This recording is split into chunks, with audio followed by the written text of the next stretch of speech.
Everybody. Oops.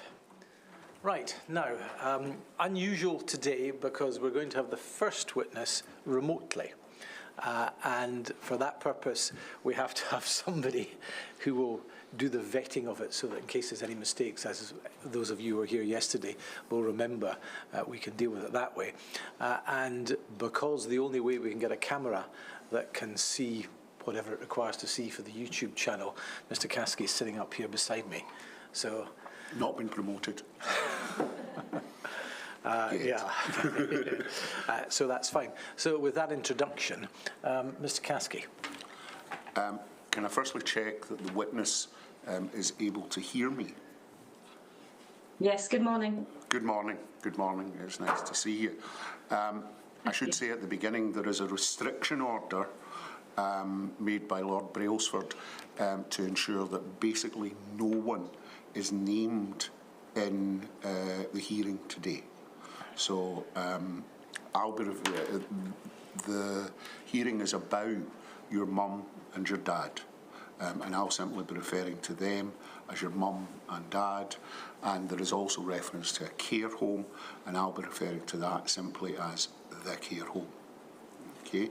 And if you can do likewise, that would be very helpful. As I understand it, your mum was born on the 9th of September 1927, and is she now 96, or is she about to become 96? It was 96 in September, just past, yes. Right. Your father was born on the 25th of April 1928, and he sadly died on the 30th of May 2022.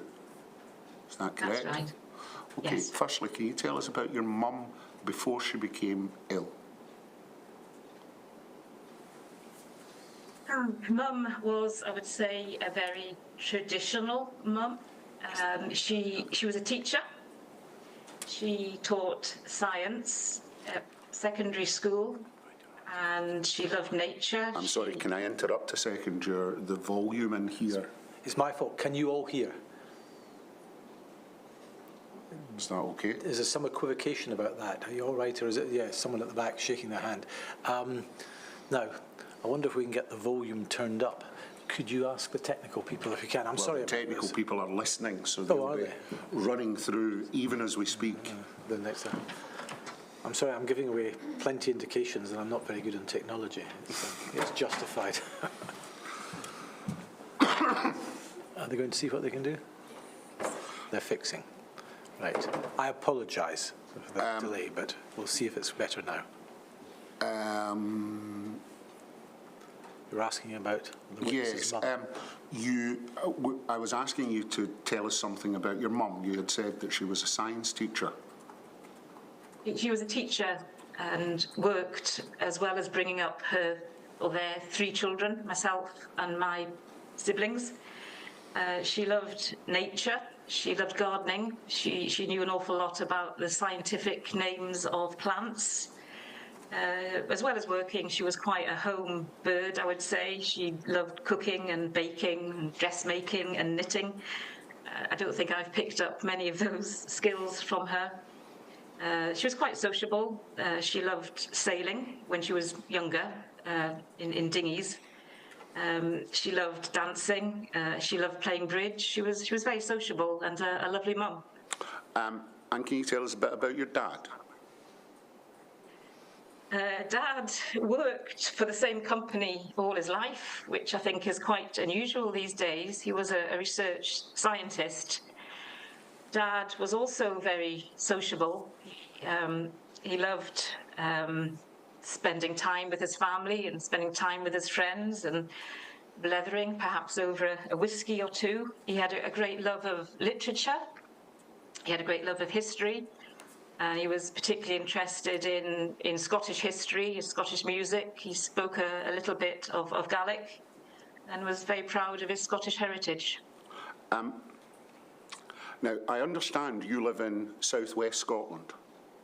I do, yes. And latterly, your parents lived in northwest Scotland. They lived there for about 30 years, yes. On Google Maps, it tells me that you lived about 220 miles apart?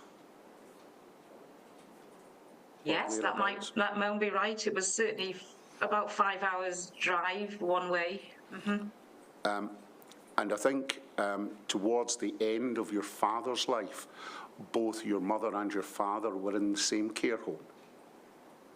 Correct. Mum went in first, and Dad for a while sort of managed at home with the help of carers, and then latterly he was in the same care home as Mum, and that's where he passed away.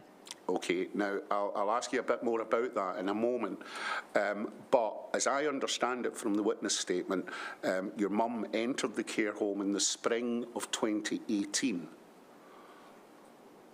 That would be right. She'd been in the local hospital for about 2 months with ongoing infections, and during that time her physical health deteriorated to the extent that she wasn't able to return home to Dad. Was there a specific incident that precipitated her going into hospital? Yes.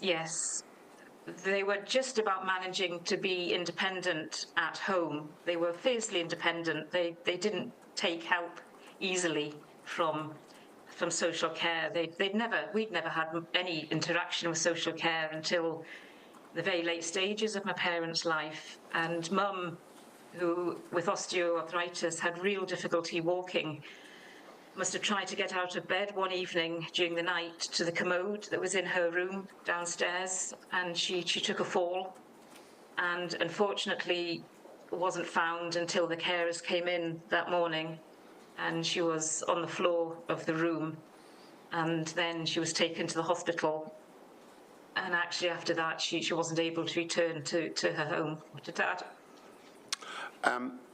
You said that your mum went into the care home in the spring of 2018. Is it correct that your dad went into the care home in 2019?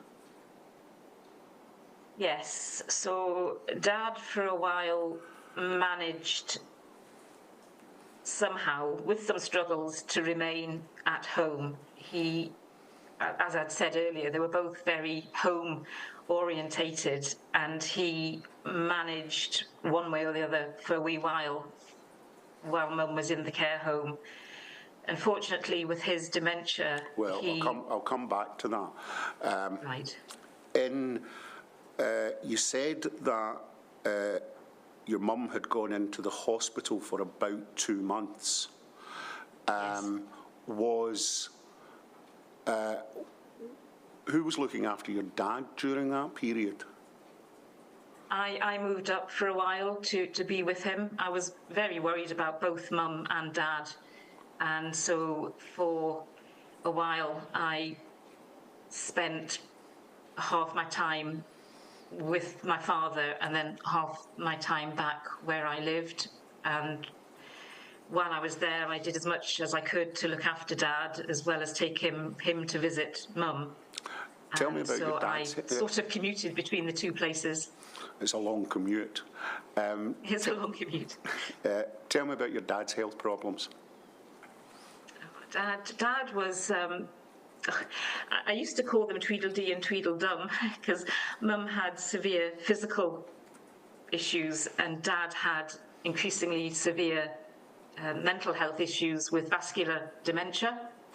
So latterly, when they were at home together, Mum would do a lot of the planning and thinking, and Dad would do as much of the doing as he could. And they sort of managed very well. As I say, they were very independent. I'm sorry, I've forgotten the question. I'm sorry. You've answered it. It's fine. So you've got a mum who has physical problems and a dad who has dementia problems. Between the two of them, they made a complete person. They did. They managed so well between the two of them, and they did have some support from the home care team that would come in, and certainly for Dad at that stage, they would administer Dad's medication. So some of the home care team were responsible for administering his medication, which was very, very important. and would also look after some of his needs. He latterly wouldn't make food or drink for himself, so they were trying to make sure that Dad had meals put in front of him. He didn't always want to eat them, but they did their best. I think you said that your mum was in the hospital for 2 months after her fall. She was there over 2 months. She had sepsis. She had ongoing infections, sepsis, urinary infections, and they just couldn't seem to clear it for her.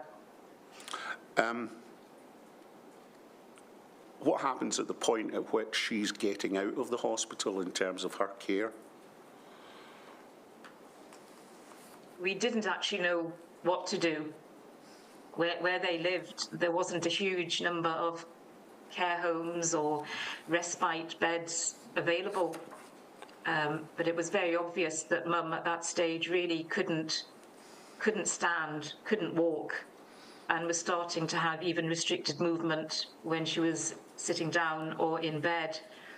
And I think it was at that stage that I first had my first contact with the social care team, who were exploring her going into a care home, and were trying to find a care home that was in the vicinity of where my father was, so that obviously they could continue to see each other. And was that the primary selection category for the care home that your mum was going into? I'm sorry, I don't know what that she was close to where your father was living? At one point it seemed that wouldn't be possible.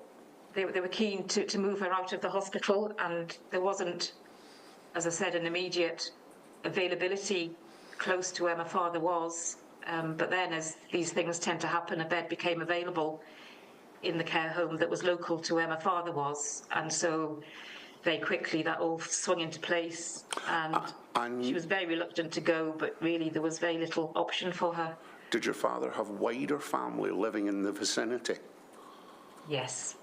Yes. Without naming them, can you tell me what relatives they were? My father had many uncles, and so he had cousins, first and second, and a few third cousins, very, very close and on hand. So he was in familiar surroundings where he lived, and yes, there was quite an extended family on hand for him. So we know that your mum goes into the care home and your dad is still living in the family home.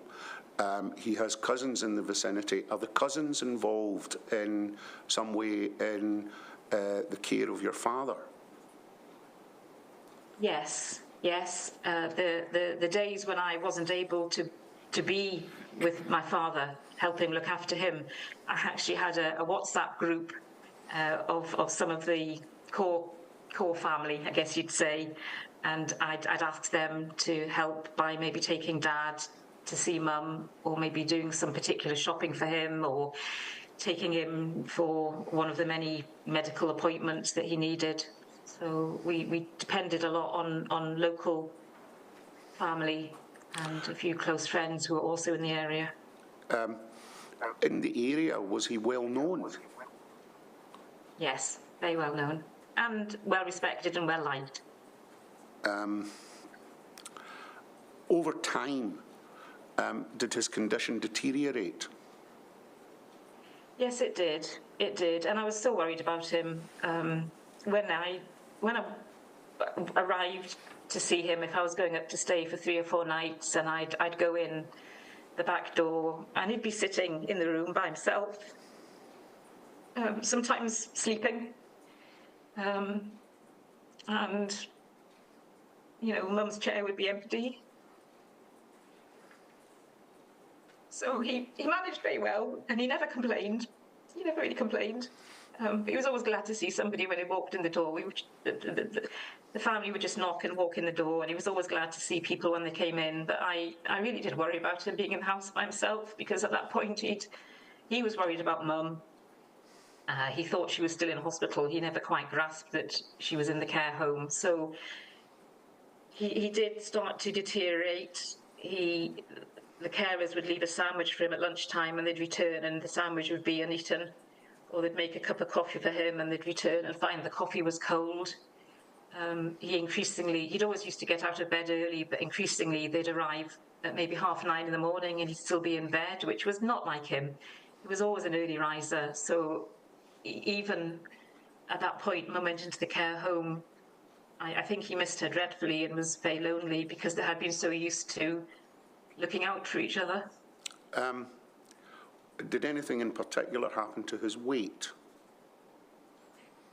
Yes. He really wasn't eating very much at all, and we were concerned about the weight loss. And he would always brush it off. As I say, he was never one to complain, and he'd say, oh, I don't have much of an appetite, I'm not doing very much these days, I don't go out and about, I don't have much of an appetite. But he was really eating very little. And the carers phoned me one day to say he'd nearly fallen down the stairs because his trousers were so loose on him that even with a belt, they'd nearly fallen down and he'd nearly tripped down the stairs. There were quite steep stairs, and they were just very concerned at that point that he was losing weight. He was getting more frail. And although he had never complained, I think the carers were starting to feel that he was getting weaker and more frail and really wasn't able to look after himself. When those events were developing, did social work and the medics basically make a suggestion as to what should happen with your dad next? Yes. I think there was a difficult week or so when because of work, I think I really couldn't get up there for about 10 days, and I had been going up pretty much every week. It's all a bit crazy, but there we are, we do these things. And he was starting not to even wash his hands, wash his face. He'd stopped shaving. We couldn't get him to a hairdresser's, and he started to look quite weak and dishevelled, and there was a suggestion that he went into respite care, which, as I understand it, he was entitled to 2 weeks respite care. It was suggested that for his own well-being, he would go into a care home initially for 2 weeks respite care, which was such a relief to know he would be looked after. At that stage in someone's life, it's quite often the case that the social work department or the doctors will seek to have the person assessed in terms of their mental and physical capability. And quite often people go into hospital for a few weeks to do that. Did that happen with your dad? Yes, it did. That was actually before he went in for respite care. He as I say, he had vascular dementia, and he was starting to display. He'd had it for many, many years, and it was a very slow, gradual decline.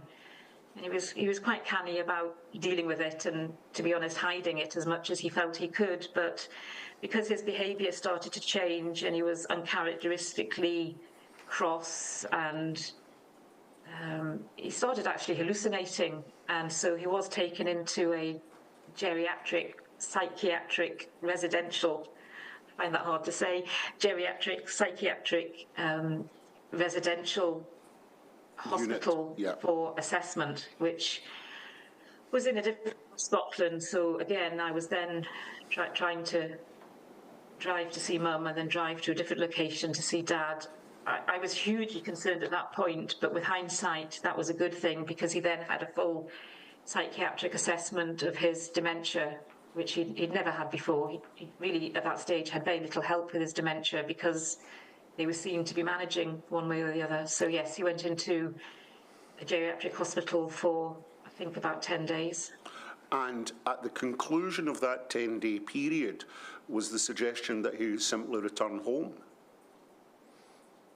It was.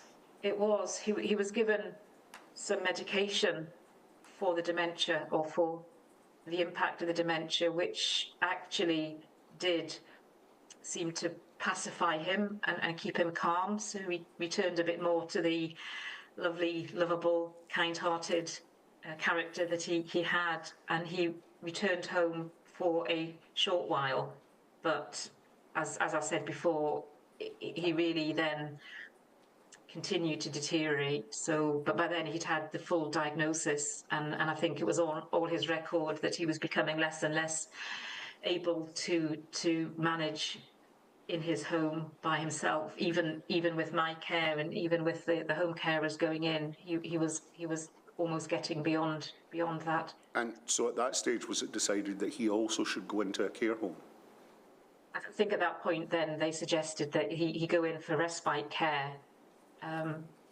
It was such a relief. It actually meant for a wee while I didn't feel I had to go up all the time, because I knew he was actually in 24-hour care. And amazingly, he was in the same care home as Mum, and that was just, he actually thought he was in a hotel, but never mind. He was in the same place, the same building as Mum, and that was just lovely. They would sit together. Sometimes they would both be asleep in the armchairs, but at least they were together. And it was such a relief to the family to know that they were back together. And to be very honest, it was a relief for me to know that I really didn't have to go up all the time and arrange things for Dad and try and look after him. So both of your parents are now in the same care home. Can you describe the care? Well, sorry, your dad went in for 2 weeks respite. Did he ever come out? No. No. No. So the respite became his permanent residence. Yes. Again, it was just the way that care homes work, that beds become available, and it was just the way of it that a permanent bed became available for Dad. So some people said, are they in a double room? And I said, care homes don't work like that. They don't have double rooms. They were in individual rooms, but they could spend their day beside each other, which was wonderful for the And was this a family nursing and for home them. or a care home? Was it a nursing Sorry? home or a care home? I believe it was a care home, so that there were carers rather than nursing staff, I believe. And can you describe the home, just in a, physically? It was a small care home. It was a care home that was local to where my parents lived and where my father's family were. I felt very fortunate once I started, as many of us did, to learn more and more about care homes. It was a small care home.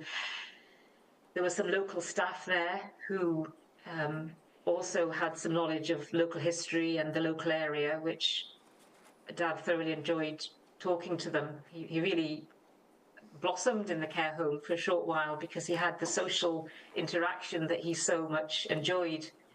I was always happy with the care that Mum and Dad were given, always happy. There were some very dedicated carers that went above and beyond.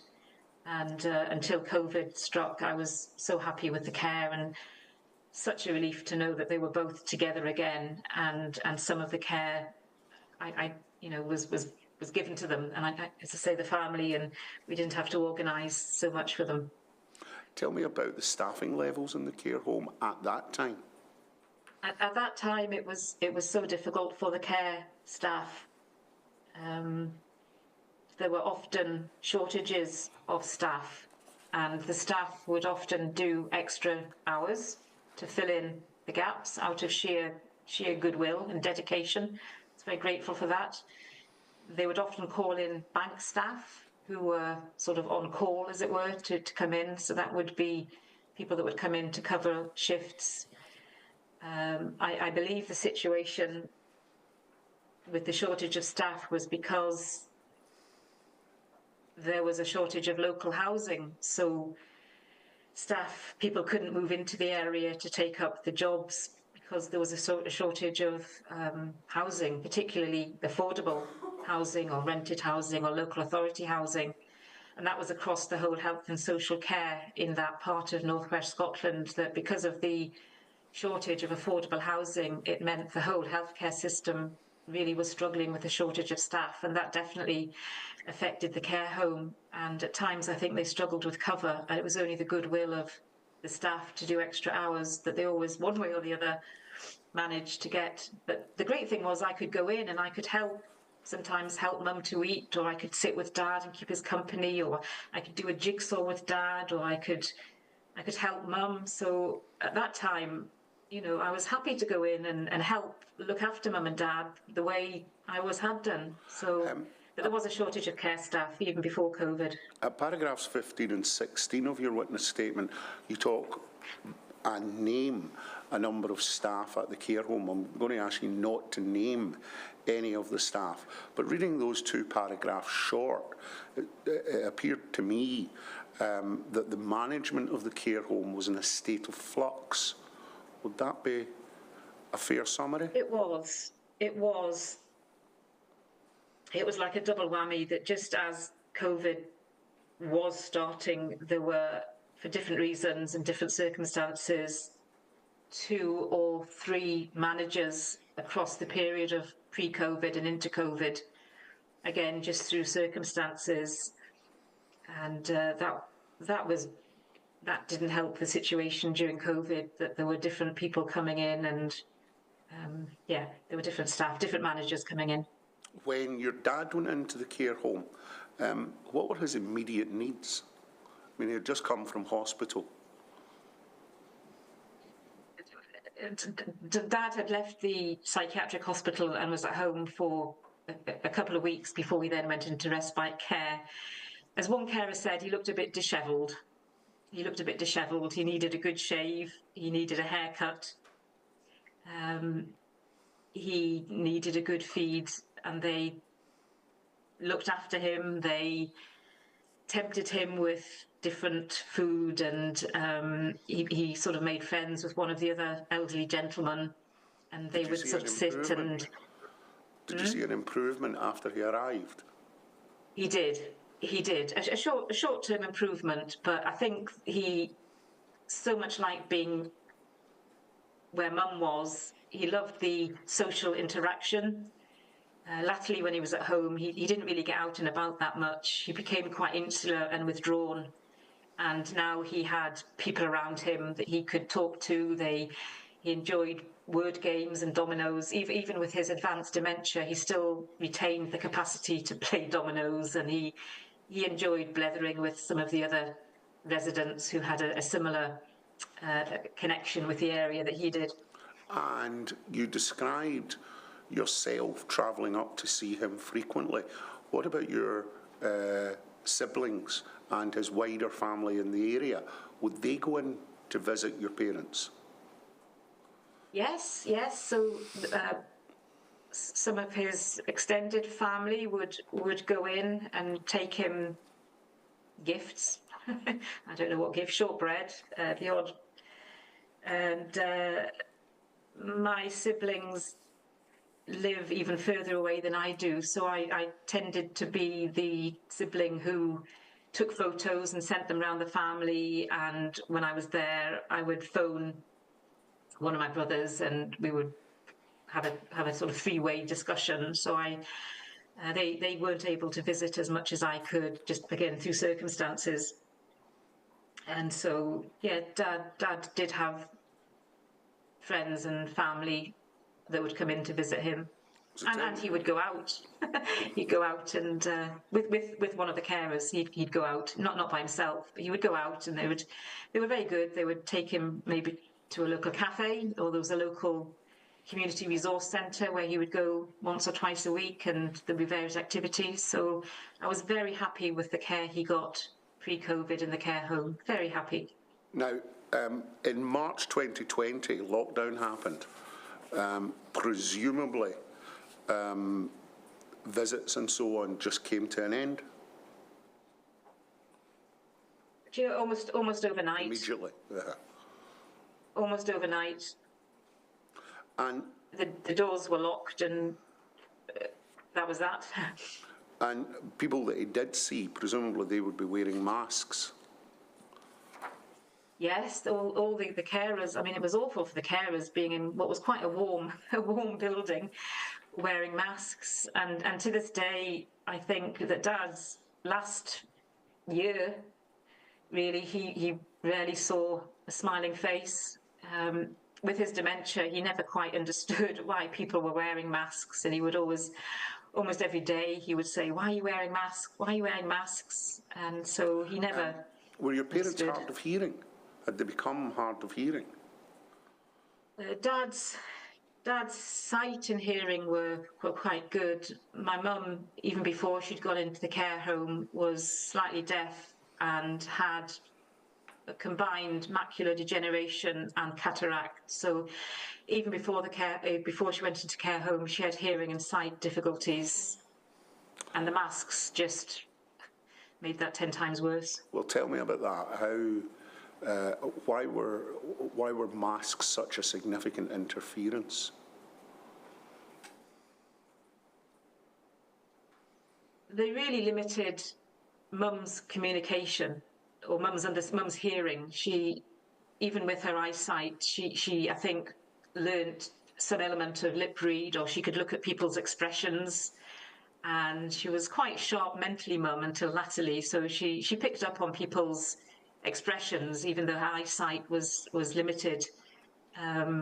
So those But the hearing, we had to really raise our voice and speak quite loudly to get her to hear. And with the mask, you know, that became more difficult. Those visual cues as to what someone was saying, they would be taken away by your mum wearing a mask. Is that correct? By the carers wearing a mask. And also later, visitors. Yes. She was continually having to say, pardon, what are you saying? So it just became quite a struggle to say anything. But we persevered. But the masks, I think for my dad, not seeing a smiley face, and as I've said, Dad was such a sociable person, and not to see faces, and for my mother not to be able to readily hear conversation and hear what was being said to her, made everything very difficult. A moment ago we referred to carers and also visitors. How did you regard yourself, a carer or a visitor? I wasn't a visitor, I was a carer. I was a caregiver in the true sense of the word. I, for years, had looked after mum and dad as best I could, living away, but I would spend a lot of time looking after them, organising their care, giving them their care, helping them with all sorts of personal care, emotional care, well-being care. My brother had power of attorney, but he made it very clear to the social and health team that I, in his place, was his deputy.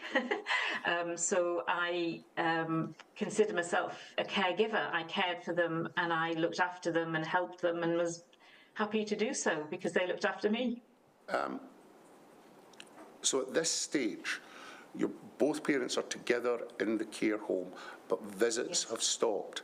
Were any efforts made to try and organise technology to allow you to speak FaceTime or anything like that? A lot of people were FaceTiming at that time, I think, not just those in care homes, but friends and family all over the country were FaceTiming.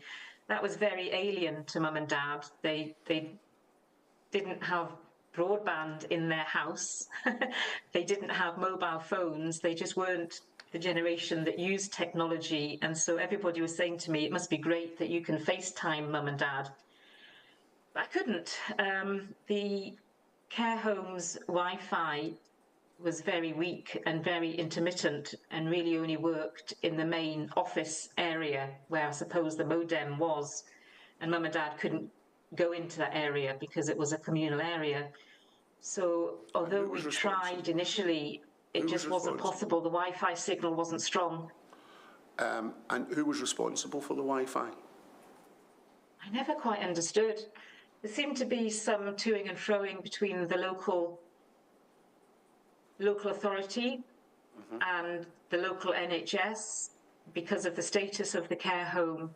And they seemed to, when I asked about it, pass responsibility to one or the other. And then I was told by email that the care home wasn't a priority to improve the Wi-Fi given the COVID situation. There were other local authority, maybe the hospital, or that the Wi-Fi was more of a priority. It was very difficult. We tried to get Wi-Fi set up, but Mum would fall asleep while it was being set up. Dad could not understand what I was doing on the television. I couldn't hear, they couldn't hear, and then the Wi-Fi would collapse, and that was that. Can I ask a question about that? I'll be very careful because I don't want to disclose anything I shouldn't, but you've said that your parents' care home was in the northwest of Scotland. Was it in a geographical area where Wi-Fi was, as a matter of generality, difficult to obtain, or there were obstacles to it? I say this as someone that lives in a rural area, so I know about these problems. Yes, yes. Where the care home was and where my parents had lived would exactly be in that rural area where Wi-Fi was limited, the availability of Wi-Fi providers was limited, and the strength of the signal was limited. Right.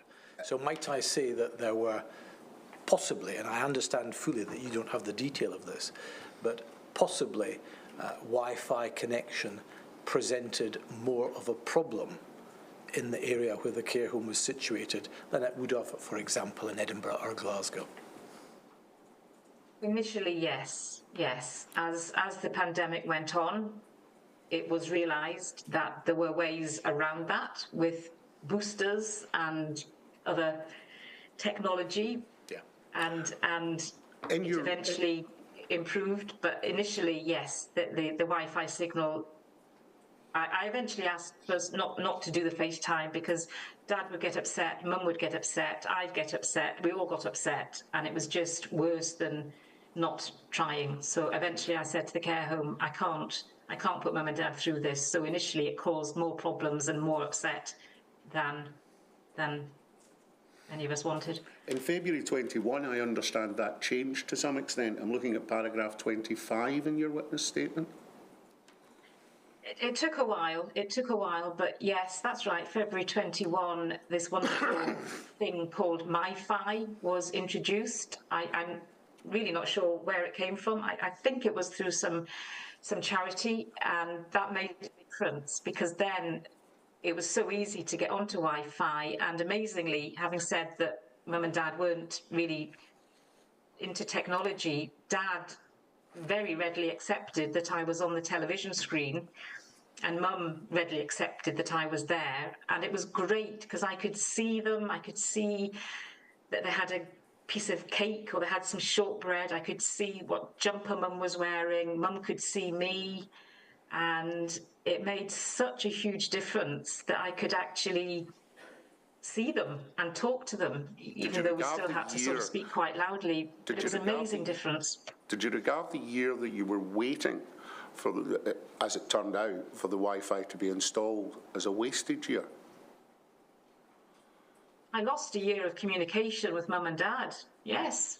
And I worried about them. They must have worried about me because, as I said, I was the one that kept them up to date with all the family news, and they weren't getting that. So they were not only geographically isolated, they were isolated from news about their family.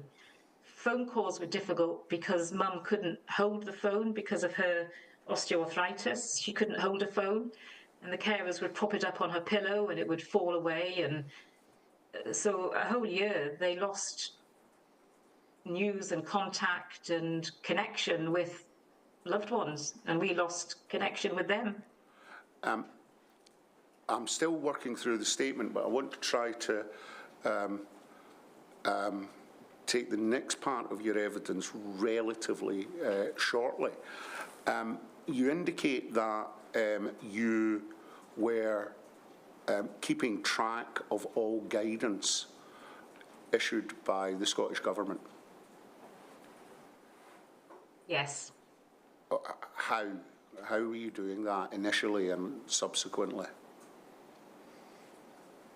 I was I think, like many of us who were separated from loved ones, I was looking a lot at websites, particularly the Scottish Government website or websites. I found that hugely confusing. I like to think I'm fairly au fait with technology and business speak and terminology.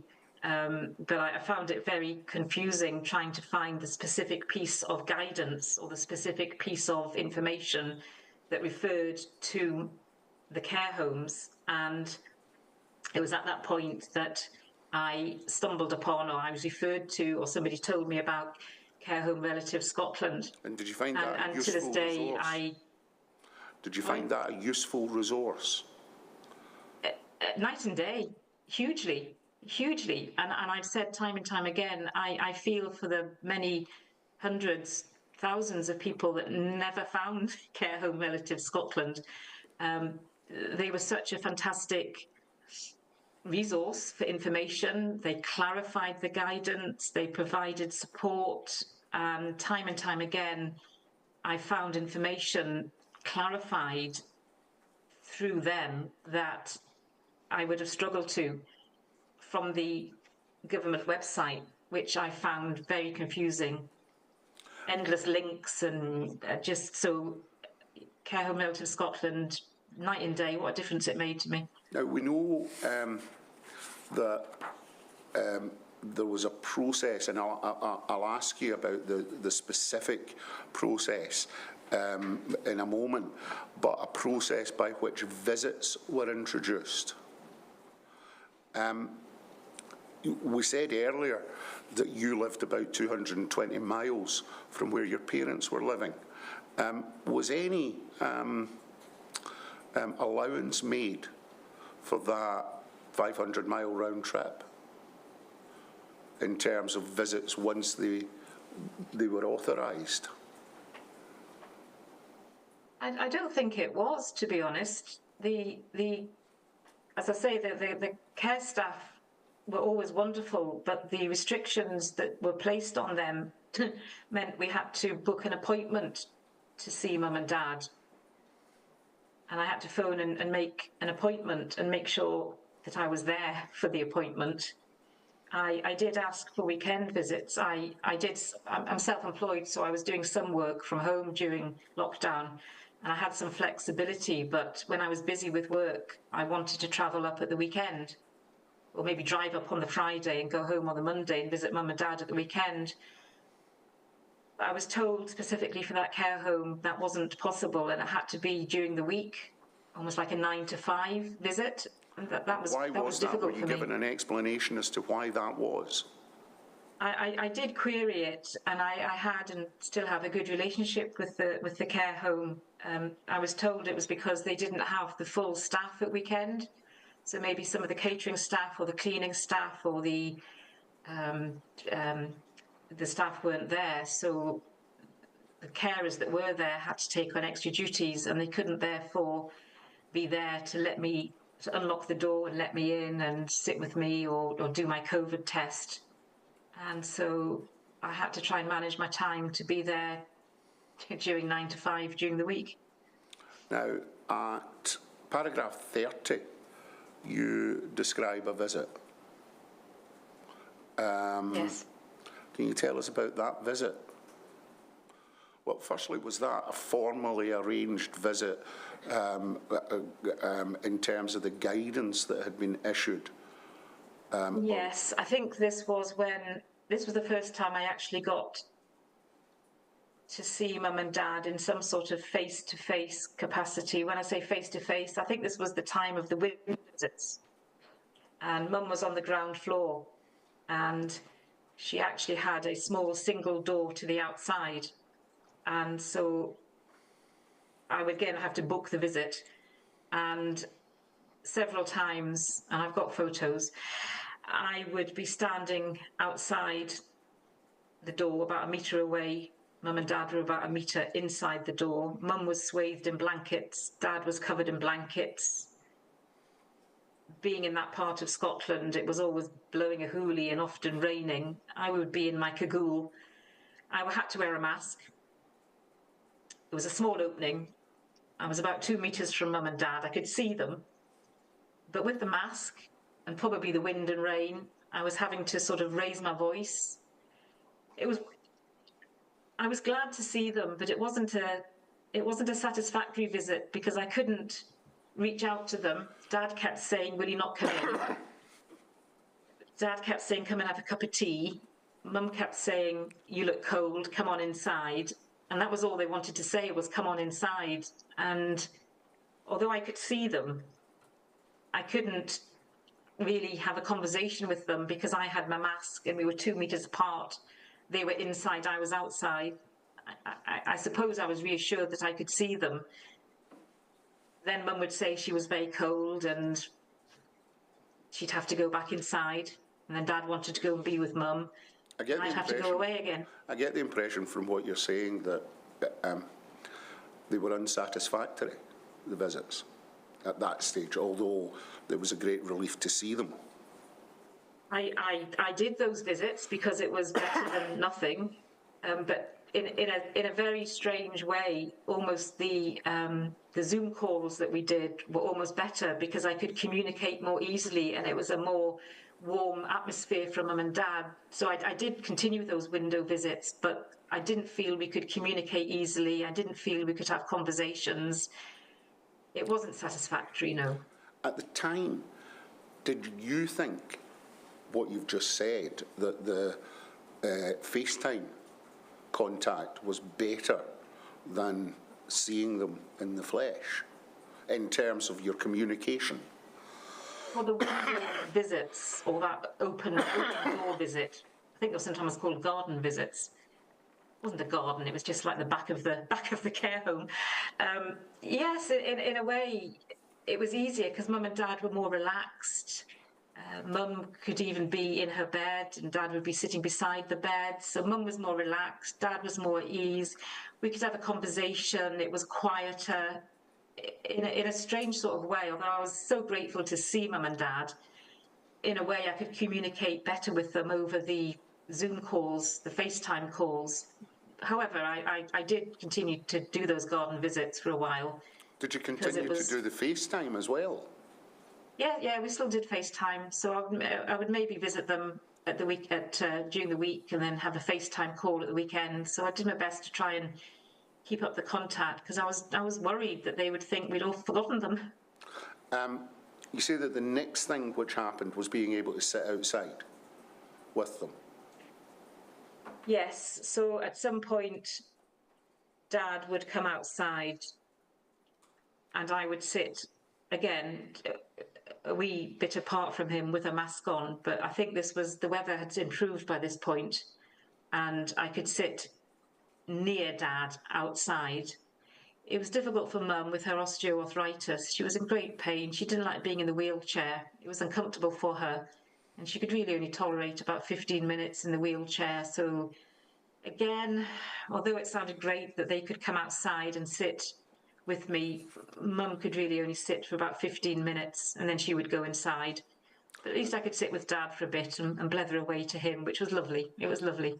The next development was visits in the conservatory. Yes. Tell me about those. Tell me about the physical layout of the place the visits took place. Mm-hmm.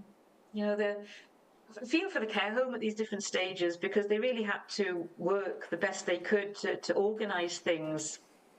There was a conservatory that Mum and Dad could enter through the care home, and I would enter through the outdoor.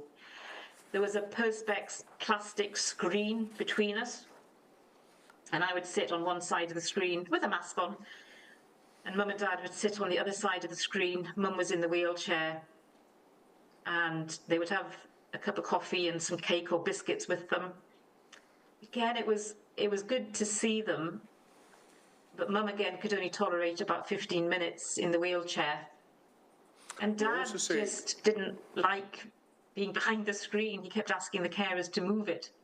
You also say that you had a concern about there only being one visitor allowed, i.e. yourself. Yes, there was I had a strong understanding that the guidance said up to 2 visitors. And sometimes my husband would drive up with me, and that was great because he could do the drive and I could just sit there, and it took some of the strain away from the drive for me. But he wasn't allowed in at the same time as me. And that was very difficult because he and Dad got on so well.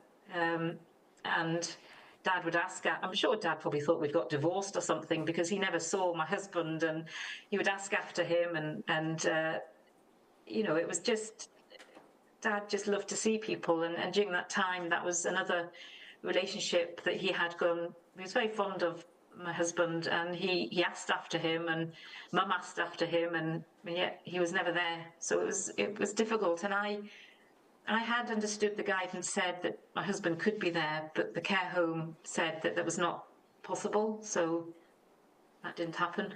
So you were receiving conflicting information?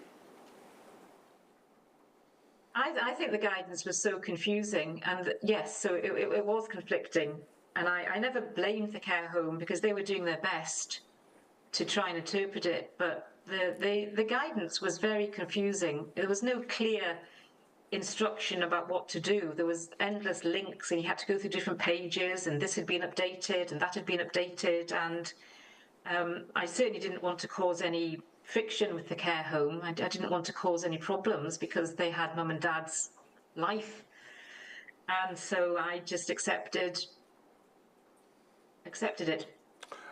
You say, I'm looking now at paragraph 38, that you requested essential visits in relation to your father on the 19th of February 2021. What was the response to that? I don't actually, it was through Care Home Relative Scotland that I'd heard about essential visits. I honestly don't recall any communication from the care home about that wording.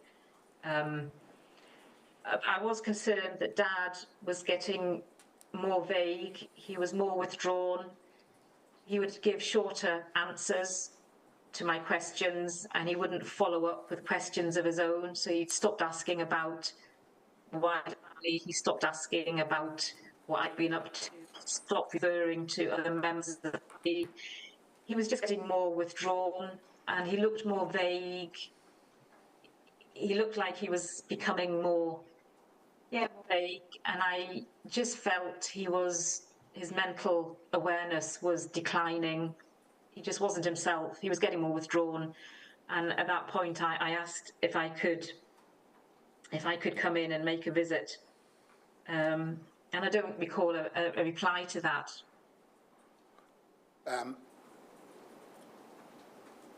You say something about infection control, and at paragraph 43 you make reference to different approaches being taken to infection control. Can you tell me about your experience of that? This was to do with the testing, the COVID testing. Again, I was very happy that Mum and Dad were being tested and the staff were being tested, whatever the regime was then. I, of course, would always test before I left home because I wasn't going to make a 5-hour drive and then find I had a negative test. So I would always test before I left home, and then the care home would ask me to do a test once I got on the premises. Different staff would handle it differently. So some staff would want to administer my test themselves, so they would put the swabby thing either up my nose or into my mouth. They had masks on and gloves and aprons. Some of the carers would sit and watch me do the test. Some of the carers would ask me to sit in the car park and do the test. Other carers would let me sit in that conservatory area and do the test. Some of the carers would just say, "Have you done the test?" And I'd say yes. Some of the carers would ask to see evidence for the COVID app thing to say that you submitted the test. Some of them didn't. There was quite a wide variety of different ways of checking whether I'd done the test. So there's quite a lot of inconsistency. Yes. I mean, I myself was always very certain that I had tested and got a negative test both before I left home and at my visit. So I was very happy but there did seem to be a range of different methods used by the care home staff as to what they were doing. I was happy to go along with it because I knew at the end of that, whatever method they were doing, I would get in to see mum and dad. So I just went along with it. But yeah, different care home staff had different ways of testing. Now, during this period where you're having some visits, any siblings getting any visits at all? One of my siblings didn't visit at all. He found the whole thing very distressing and upsetting and didn't visit at all. And I would relay photos and messages from him, and he would speak on the phone, but he didn't. My sibling, the one with power of attorney, did make some visits. He had a considerable travel to make, and again, he was working, and he had a fairly essential job, you might say, during COVID, but he made some visits, but I was the one that did most of the visiting. And what do you think the impact of that isolation from his family was on your father and mother? They never outright complained because they were the generation that didn't complain. They were quite stoic about things, but they would worry. I could see, and they said they were worried. They didn't understand what was going on. As I say, Dad became more withdrawn and vague, and then Mum worried about my father. They worried about each other. I think the lack of contact, particularly for my father, who enjoyed social contact, I think it was particularly difficult for him. Even when I wasn't visiting, I made reference, I think, to the fact that he made friends in the care home.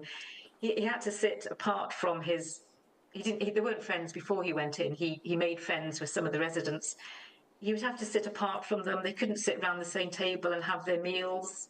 They would have to sit at separate tables. They couldn't play their dominoes. They had to sit apart from each other. I think that had an awful impact on him, that he didn't have that social contact with anybody. And then, during those last stages of his life. And then you said at the outset that sometime later your father died. We have the date of that. He did. That was after the Open with Care came into play, the next endless stage of whatever was happening on the guidance, and he had a very rapid decline. The family, his close family, had stated that we'd rather he wasn't transferred to hospital unless it was an absolute emergency, and the way of his decline meant that he died in the care home. He was well looked after. I was grateful to the staff. At the end of your witness statement, you have a section headed Lessons to be Learned. And in paragraph 53, you essentially say emails are not as good as phone calls. Is that your view? No, absolutely, absolutely. We did get fairly frequent emails, and I've passed them all to the inquiry. I struggle to look at them now. There were so many of them, and often it was emails referring us to the guidance, and I would be looking at it and thinking, that's not my understanding of the guidance, and the guidance can be interpreted different ways. I would phone at times with the care home. Sometimes I was only allowed to speak to the manager. The carers were asked always to refer to a manager rather than, both my parents had specific carers, but we always had to speak to the manager. But as you'd said, there were changes in management staff. They were so busy at that time, they were short-staffed. They themselves said they had endless video team meetings with infection control and public health and NHS and social health. So it was really hard having a conversation and trying to find, even if I'd said I'll phone at 2 o'clock in the afternoon, I would phone and find that there was an emergency meeting or somebody had been called or something had happened. And I really felt it was difficult to keep up to date with mum and dad's care. I was restricted on how I could visit, and an email saying, your mum and dad are fine, they're doing well, that kind of email just didn't give me any insight into how they were. And when you did speak to them, did it seem that they had time to talk to you? They didn't have time. They were rushing from one thing to the next. They tried, the manager tried, but they were rushing from one thing to the next, and it wasn't through lack of want, but they just did not have time to give me an explanation of how mum and dad were doing. And again, I felt so cut off from my mum and dad's care. I'm now looking at paragraph 57, where you talk about new guidance coming out and then it taking time to filter down. What was your experience of that? I knew the guidance before the care home seemed to hear the guidance. So there were one or two occasions when I would be phoning up and saying, I believe I can now do a garden visit. I believe I can now come in. Or wonderfully, I believe I can now actually come into mum's room with all my PPE on. And the care home manager would say, we haven't yet had the latest guidance, or there's a meeting on Thursday when we will have the nearest guidance. So again, because of my attention to the ScotGov website and because of care home relatives, I often knew about the changes before the manager did. And no disrespect to the manager, but she would have to wait until there was a meeting or several meetings had taken place before she then had when I say meeting, I mean a Teams meeting. So I often knew the guidance before they did. And I no criticism of the care home, but it took about a week for it to be filtered down. And then it would often take some time for the care home to make the arrangements, like setting up the plastic screens or setting up the visitors or caregivers tests. So it took a while. It wasn't always instant. Could you read paragraph 58, please, aloud? Throughout the pandemic, I was treated as just a visitor.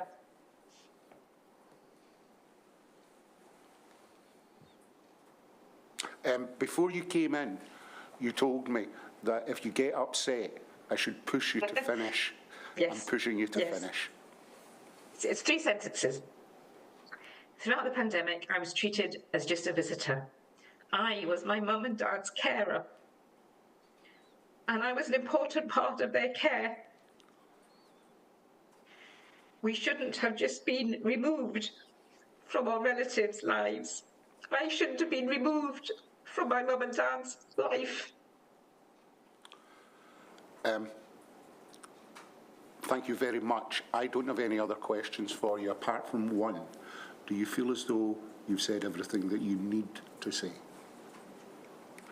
I do. I feel I've had the chance to care about mum and dad in telling this story, and I think that's my role as their carer, to tell their story and to tell our family's story, because I am their carer.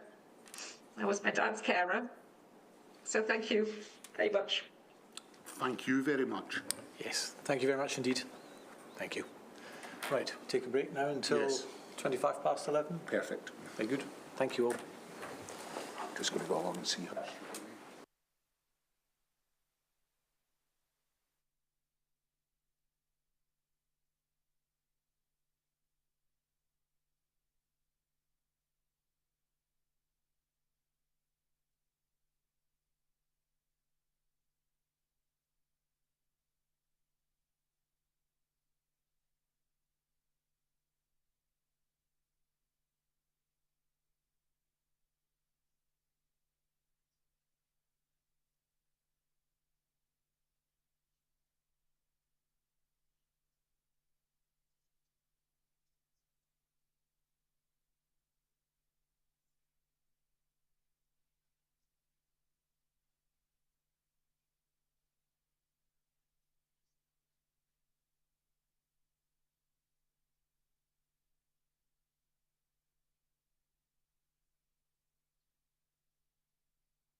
Now, right.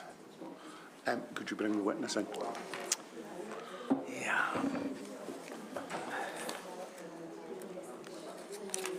One more witness this morning, sir. Say again? One more witness this morning. In fact, one more witness today. Is it witness name? Witness name is Kristen Duncan.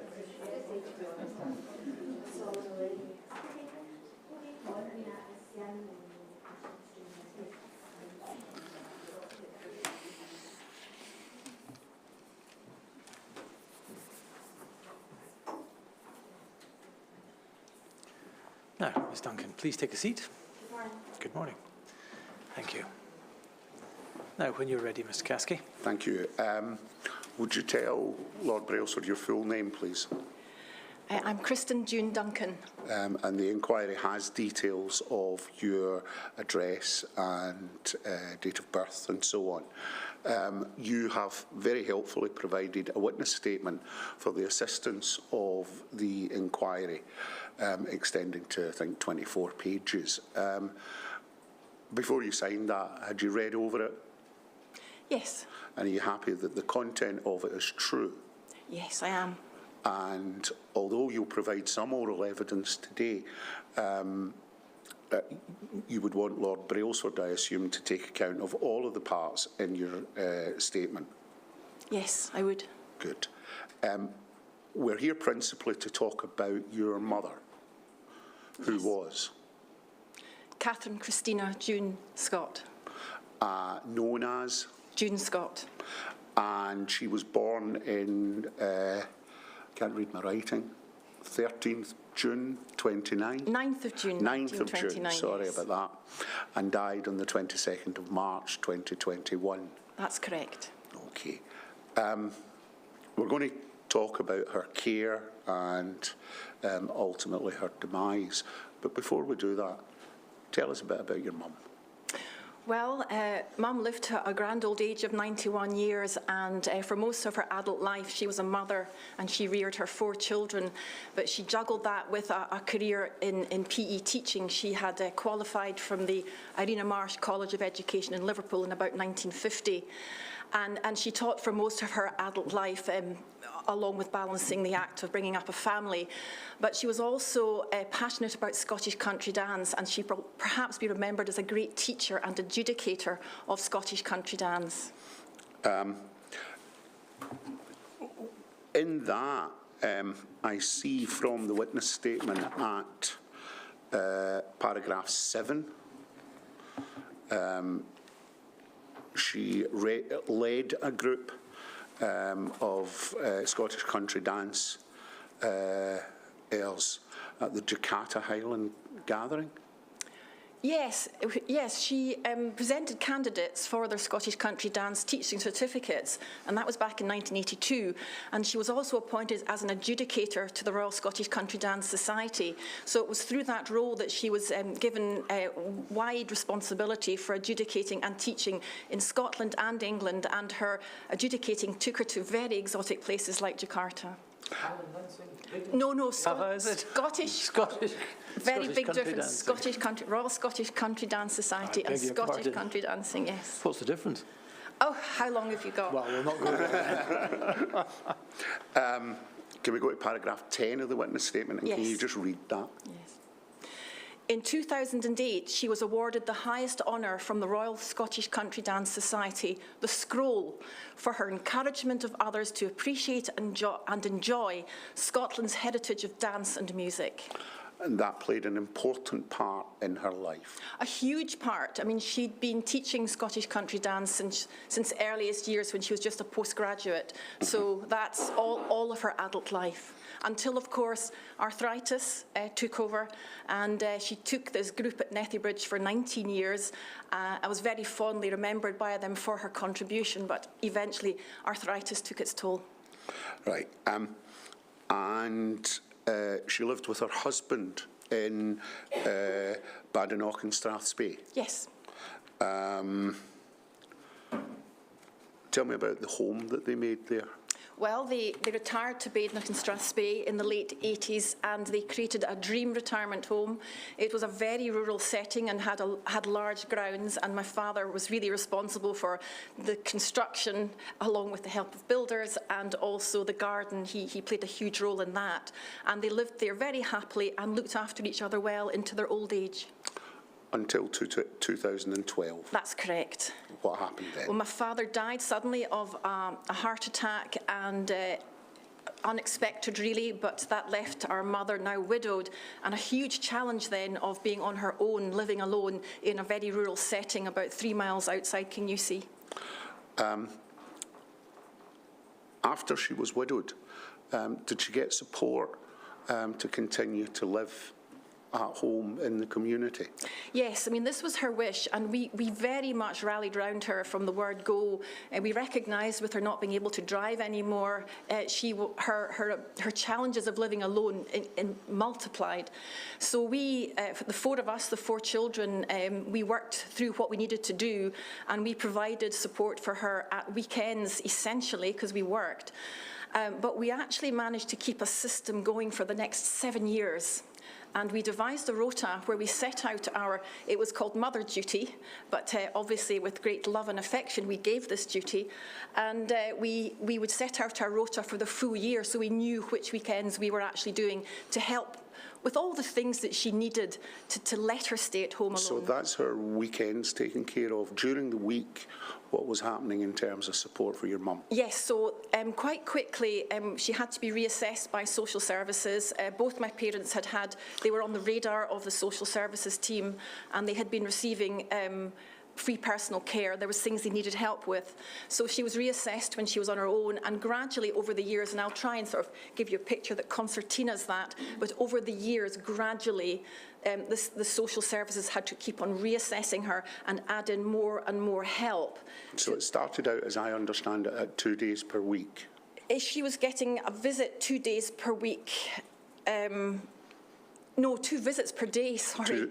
Two visits per day. When she needed help with things like getting up, getting dressed, taking pills, remembering to eat, prompts, that's when the social services put in home cares. So we had a care at home team at first, and then Highland home carers laterally. And these 2 sets of teams, over several years, were putting in that care through the day, and the visits started at 2 per day, but incrementally it came to 3 or 4 per day. Right, okay. You spoke about the gladly accepted family responsibility going up at the weekends.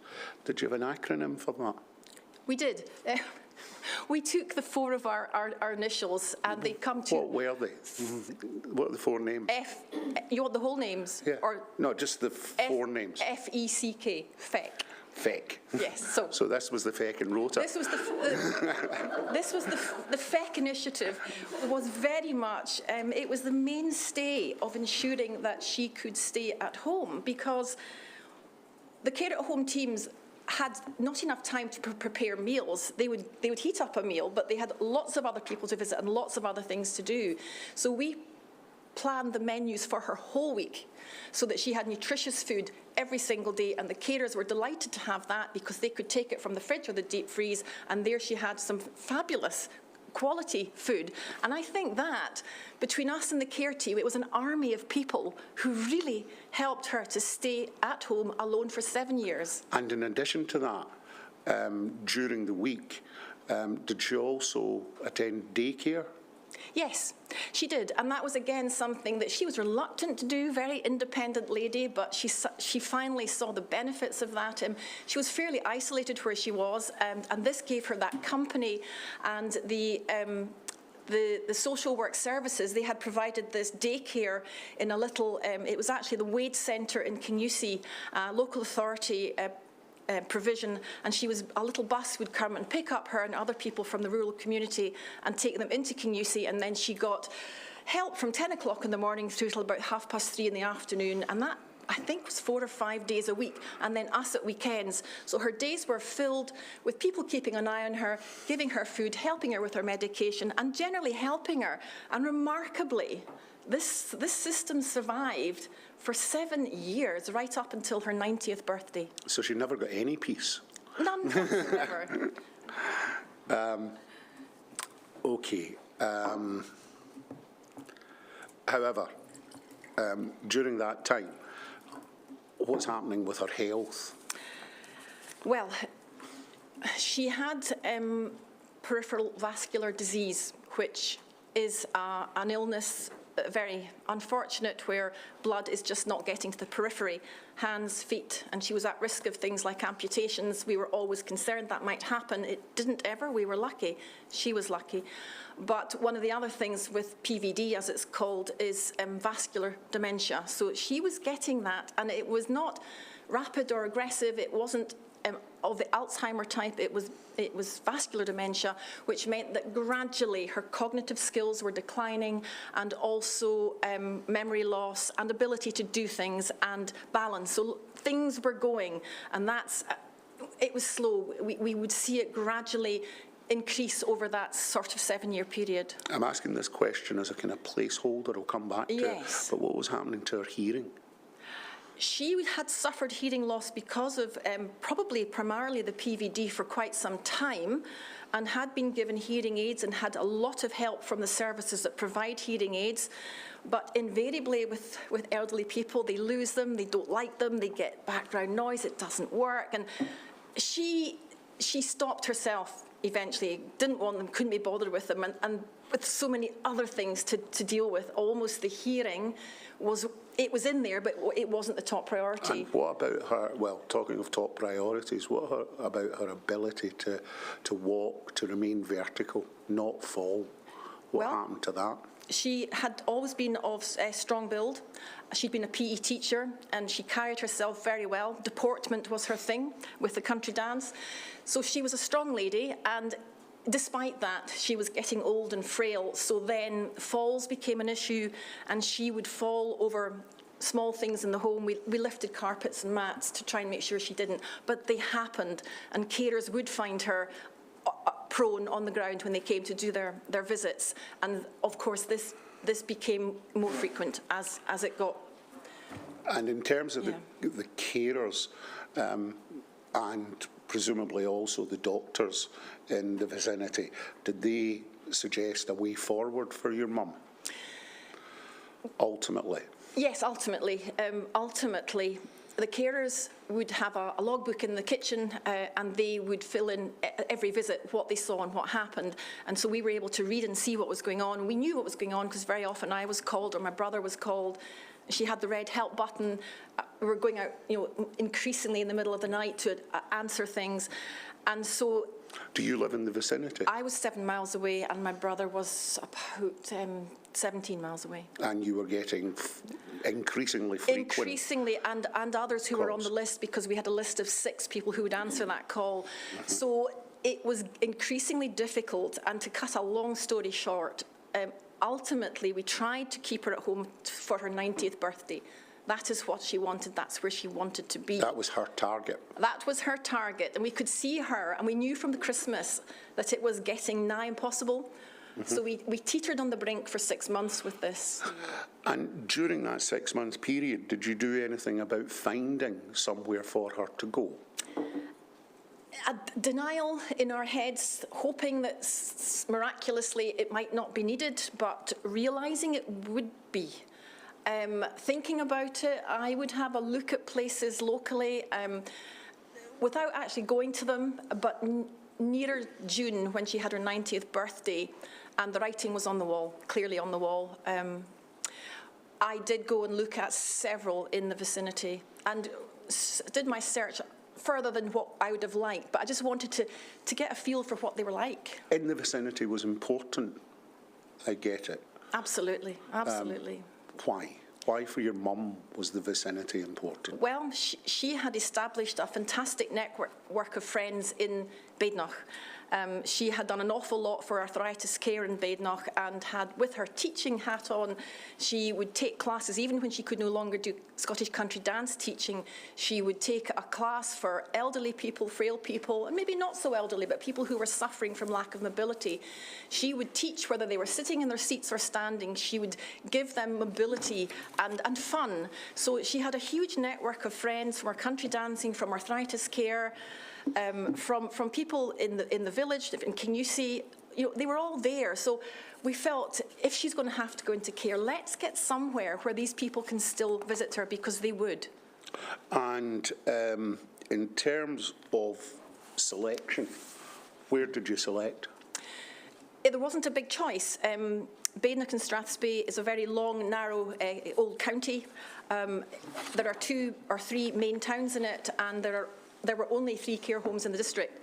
So we didn't want to go out with Badenoch and Strathspey, where her heart was, where her home was, where her people were, and her friends. So we had a limited choice. Can I take you to paragraph 24 in your witness statement? We put Mum into care against her will. However, this was devastating, both for her and us as children. Let me ask you a couple of questions about that. Did she need to go in? Yes, she did. We had no choice. We had a strong steer from the medical practice that time was up, and she was at risk, her own safety of staying at home alone any longer. Now, you said that she had a target, which was to stay at home until her 90th birthday. Did she get there? She did. We did it, and she went into care on the 19th. Her birthday was the 9th. So 10 days after? Yes. So she worked to her target? She did. She did. That would be typical.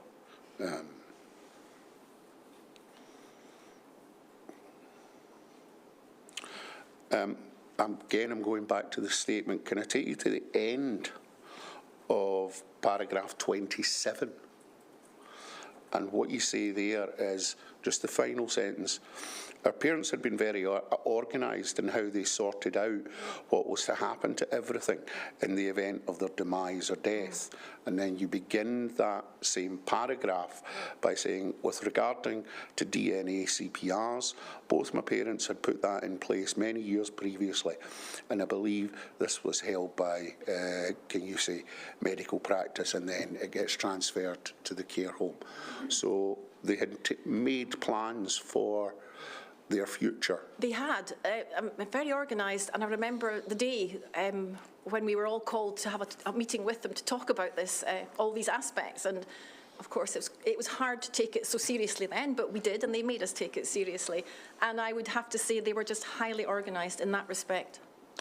At paragraph 28, you talk about a deterioration in your mum's condition. Tell us about that. Well, yeah, she had been going in and out of a daycare centre in Kingussie for the last 3 or 4 years for daycare, and therefore when she was put into somewhere new, completely new, all of a sudden, that was a bit confusing, and her memory loss, her memory wasn't that great, so she wouldn't have been all that aware of time, and she wouldn't have remembered who had popped in to see her necessarily when she was at home. So going to a care home, it would have added to the confusion, but there was confusion there anyway because of short-term memory loss, if that makes sense. At paragraph 29, you say that the next 8 months were an adjustment period. Was that really your mum coming to accept that this was where she was going to be? I think she didn't like it. She always said, "When are you taking me home?" or "Take me home." That was always a request or a plea. So did she accept it? I don't think so, but she had to adjust to it. Now, in terms of visits into the care home, let's start with how much freedom you had to visit. Mm-hmm. How much freedom did you have to visit? It was very good, excellent. I think the care home was very enlightened in its approach to ensuring that the family felt that this home for their loved one was their home as well. And we were welcomed with open arms. We had access to the pad, the pad for the key to the door. So there's no restrictions on that. We could visit when we wanted to, you say any time of day. We could visit when we wanted to. Who are the we? We as a family, so this was her 4 children, but also her grandchildren and her great-grandchildren. And any friends from the ones I've described previously, from her life further up the valley, from the arthritis care, or her neighbours, her nieces, there was her gardener, her hairdresser even came down from Kingusi to see her, and her home help. Anybody and everybody whose lives she had touched, who were within travel distance, and even nieces from Edinburgh came. You know, anybody could come and visit her in the care home. Could you read paragraph 32, please? You want me to read it? Yes. Yeah. Mum's health slowly deteriorated. Nothing new, just gradual deterioration. She was, after all, slowly reaching life's end. Had it not been for a strong heart, or perhaps a zest for life, and a will to continue to see her family, all of whom she always recognised, she might perhaps have passed away sooner. At paragraph 36, you say that you received an email from the managing director of the company that owns the care home. What did that tell you? Paragraph 36? Yes. So this was, the pandemic was upon us, and we were all very aware of that across the country. And the care home actually had already, my sister tried to visit on the 13th of March, and she phoned in advance, and they said, no, don't come. So there had been almost like a 2-week closure, if you like, of relatives, friends being told not to come. But the 20th of March was a singular moment when we did receive an email from the managing director saying that there was to be a lockdown from that day, not unexpected, but apart from that, there was very little detail. And at paragraph 37, you talk about the care home putting in place attempts to facilitate communication by iPad. Did that work for your mum? No, no, absolutely. It couldn't. It never would. She was old school. She had never had a mobile phone herself. She didn't know what an iPad was. And they were great, actually. There was an activities coordinator who really tried to get us to have contact with her using an iPad, but she couldn't understand what the talking head was on an iPad. So this didn't work, and we gave up on it. We agreed to give up on it very early on. Tell me about communications from the care home to you and the wider family. So generally, in the first couple of months of the pandemic, when nobody really could move anywhere and we were all confined to our houses, and I think there was a lot of acceptance around that state as we waited for things to change. The only way to communicate, to find out how she was literally to phone up and ask. So we would do that and phone and just say, how's she getting on? So that there was always an ability to make questions and ask about her welfare. So, and what responses were you getting when you were phoning up to say, how's my mum? So if the person who happened to answer the phone at the time had just seen her earlier that day, that would be great. They could say, oh yeah, and they would give you a quick report. But 9 times out of 10, you would get somebody perhaps who was maybe doing more of an admin job or who hadn't been out on the wings, and they would very helpfully say, yes, well, look, I don't know, but I'll get somebody to call you back who does know. And they would. I mean, they would call back and give you that update. And that would be every time you made contact with them? Yes, I didn't ever experience not getting any feedback when it was asked for, but also very conscious of there was only so much you could expect them to know or tell you on the spot coming in cold like that. And we did assume that if there was any emergency or any big change, then they would contact us. Did you feel as though you were getting an overall picture of your mum's general condition, absent any emergency? No, not really, because it would often be, oh, she's fine, or she's asleep just now, or your mum's doing well, or she had a nice cup of tea, or something like that. I mean, it was quite lightweight, so we had increasing anxiety around the fact that we weren't actually seeing, how she really was.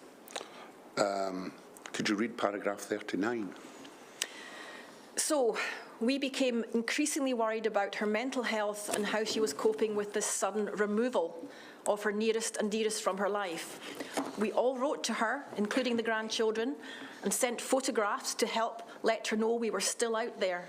We could only hope that some kindly carer would have time to read the letters out to her and maybe spend a little time with the 4 memory books we had made up for her in the past couple of years. That was the hope. Now, you describe a garden visit at paragraph 40 and subsequently. Was that a formal visit in terms of COVID guidance, or was it an informal private arrangement, as it were? I hadn't heard anything in the news, and I did watch every day to see what was being said, and so therefore I made an assumption that this was just an initiative that the care home took to facilitate a visit outdoors. And as it transpired, that's exactly what that was, because I got that in May. I was invited by phone by the activities coordinator, suggesting if I came down, they would wheel Mum out, and I would be able to speak over the railings at a distance of 2 metres. And the actual guidance did come out from the Scottish Government on the 25th of June. That was the formal published guidance. So this was a good month anyway before there was published guidance, but we got it. You were on the other side of a fence. Was that the boundary fence? There were several boundary fences to the property. It looked out onto lovely fields with ponies in it, rural setting, and this was kind of a side part of the care home rather than the main garden. But nonetheless, it was an open space, a green open space, and it had railings. How did your mum react to that meeting? Well, it was very difficult because it was the first meeting I'd had. I hadn't seen her for well over 8 weeks or longer, maybe 10. And she hadn't seen any family member in that period, and she was angsting straight away about taking me home. And because she was peering at me through a railing, because she was sitting and the railings were at least a metre, I was crouched down to see her at her level, so she was seeing me through a railing, and there were cars behind me, so she actually thought she was on a railway platform. Bizarrely, there are no railway platforms where she lived. She didn't remember that or know that. She just thought she was on a railway platform and that I had come to take her home. And the whole conversation was around going home and trains, and it was circuitous. I couldn't get her off this, and very difficult because I couldn't get near her, I couldn't give her a hug, I couldn't reassure her in any way. She was talking about going home? She was talking about going home. The trigger was the railings and the cars behind. At paragraph 43, you say, copious guidance for care homes emerged from the Scottish Government. Tell me about how you think that worked, the issuing of guidance at that stage, in terms of how the care homes dealt with that. Yeah, there's a couple of things in that. I think the copious guidance, actually at that time, early on in the pandemic, was more for the rest of us. There wasn't actually copious guidance, now that I read this properly, for care homes. The first guidance that came out from the Scottish Government that I recall for care homes was guidelines on outdoor visits, and that was in the June. But it always took a while, and that was maybe one of the easier bits of guidance for care homes to implement. It was outdoors. But other guidance that came later in the year for care homes, which was, we'll come on to this, about trying to ease some of the restrictions on visiting, there was very often quite a big delay in that guidance coming out and something happening on the ground that was meaningful. You talk about Care Home Relatives Scotland. How did you make contact with them? I came across them through another relative in the care home who I'd made friends with. We liaised a lot by phone, social media, and they suggested get onto Facebook. There's a really good group there that's talking about all the issues we've been talking about, and you'll find that what we're experiencing is across the country. So that's how it started for me. I just got involved through Facebook and reading everything that was being said and finding there was this huge common cause and empathy. And did their website or Facebook page contain lots of information? Yes. Always, it would be great. I mean, whether it was giving you a link to a a newscast that had been, you could watch it again, see what was being said, or whether it was a steer or a heads up on when there was going to be perhaps some discussion, maybe even at Cabinet Secretary level, what to do, who to lobby, the fact that the group was going to divide into regions to become more focused.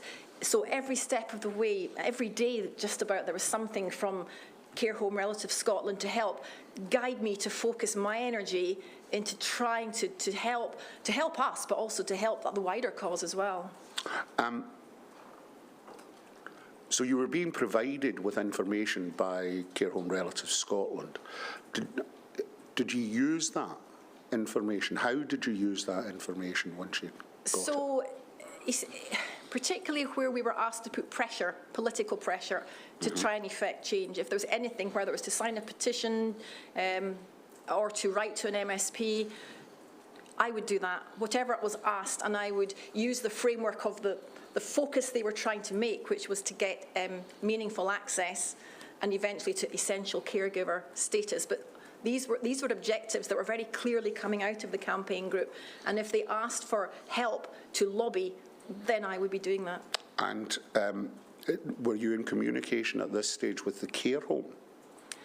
I was always in contact with the care home on a sort of this business about phoning and asking how she was. So that was at that level, but I wasn't particularly flagging up things that were going on in a national context. When I was dealing with the care home, I was speaking about Mum. Right. Did you draw to the attention of the care home any of the new guidance as it came out? I did laterally. It was in October, but by which stage it was a frustration. And from October onwards, I didn't ever hold back on drawing attention to any guidance that had come out. You didn't hold back? No, really? No, I didn't. Politely. Indeed. Persuasively, hopefully. So you talk in paragraph 46 about new guidance coming out on the 12th of October. But earlier in the same paragraph, you had referred to writing in the strongest possible terms. Tell me about that. So this is, my paragraph's dates are slightly out of sync here.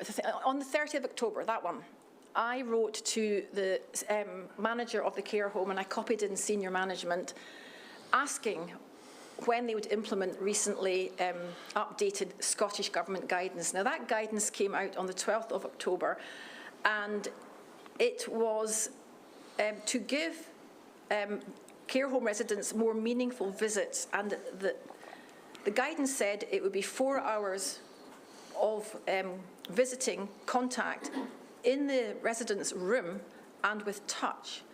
So this was a significant change, because prior to that, there had been these outdoor visits, which had been dreadful, I'm sure for many. They were dreadful for us.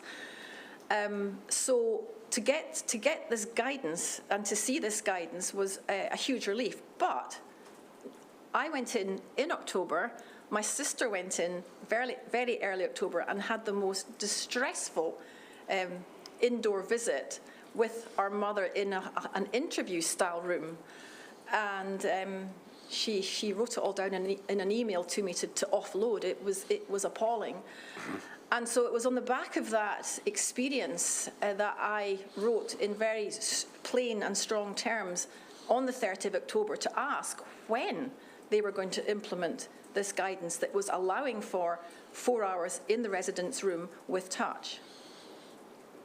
And that was 18 days after the guidance had been issued? Oh, yes, yes.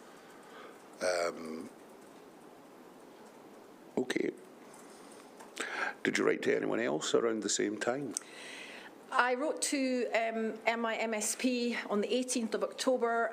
There was going to be a discussion, as I understand, at Cabinet Secretary level, which was an important discussion because it was to raise the awareness of the importance of the caregiver in the residents' emotional health and well-being. And also it was to push for a Scottish pilot scheme about testing a dedicated care home visitor So I wrote a letter to Mr. Ewing to add his voice in support of getting these changes made, and that recognition. The important bit was the recognition of the role that the essential caregiver had in the life of the resident. Now, at this point, you fired off 2 letters, the first one to the care home. What response did you get from them? I didn't get a response at all. I very often would write and fire off my letters, my strong letters, polite, strong letters, but sometimes a letter like that would eventually result in a change for us. And the change for us, on the back of that letter of 30th of October, so that was at the very end of October, I was given, and this term started to appear in October, essential visits. So I was told I could get an essential visit to our mother's room, which is what this 12th of October guidance was all about anyway, but I was granted. So perhaps my letter of the 30th of October it was a result. What about from Mr. Ewing?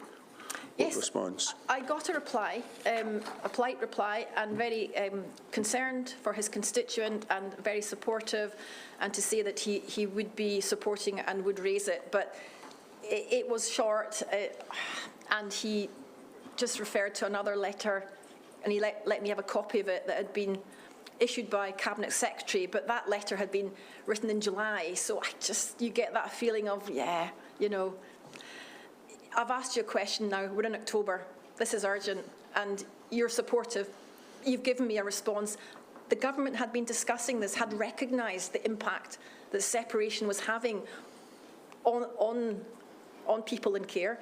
So this conversation had been going since July, and we were still trying to get traction and get meaningful visits inside care homes in October. I'll come back to that phrase, meaningful visits, yes, towards the end of asking you questions. But at the moment, there was formal guidance on garden and window visits before indoor visits started. Did you have garden or window visits? Window wasn't going to be remotely possible. Our mother could hardly stand. I mean, she did walk into care when we took her in that June, the 9 months previously. But by this stage, with the progression of her conditions and ageing and all the rest of it, and she was walking towards end of life, she couldn't have got near a window. She was impaired hearing, visually. If you have somebody outside the window, they're silhouetted. That wasn't going to work. That wasn't going to work. Okay. So, and the other one was garden. We had a few in the summer. I think all my siblings got a chance to have a garden visit and all found it very distressful because she was on the other side of a large table under a gazebo eventually, and we were masked. She couldn't recognise us. She used lip reading to enhance her hearing. So really, these were very distressing for us and her types of visiting. Okay, in the autumn of 2020, indoor visits start. Now, at the care home your mum was in, can you did you have indoor visits in the way that they initially operated? We did. In the initial operation... Tell me about the room in which they took place. Yeah, for everyone visiting this care home, a room was set aside very near the front of the entrance to the building, and it was like a management room, small, office style. It had one seat like the one I'm sitting on for me, and Mother was brought along in a wheelchair at the appointed time, and there was yellow tape across the floor at 2 metres distance. You must not cross, and you were given instructions. Mask, gloves, pinny, and half an hour. And this was beyond distressful because our poor mum had to be hoisted out of wherever she was comfortably, bed maybe, possibly at her recliner chair. That's all she was doing at that point. Put in her wheelchair, wheeled along to a room, and then wouldn't even recognise the person sitting there because we were masked up, and she was seeing people in masks all day long. So part of the reason I wrote on the 30th of October, without threatening it, but the point I was making was, we ourselves were becoming the agents of distress for our mother, and we were not prepared to do that any longer. So without saying it, it was almost like, unless we can get to see her in the comfort of her own room, we will not be putting her through this again. Could you read the final 2 sentences of paragraph 53? From they sat? No, it was a room. Final 2 sentences. It was a room with a glass door and watched over from the outside by a staff member to ensure there was no effort to touch or move closer. Could a room or situation be any more inhospitable and hostile? Question. When was this? That was the 4th of October. So that was at the time of Eat Out to Help Out? Yes, I think so. Yes.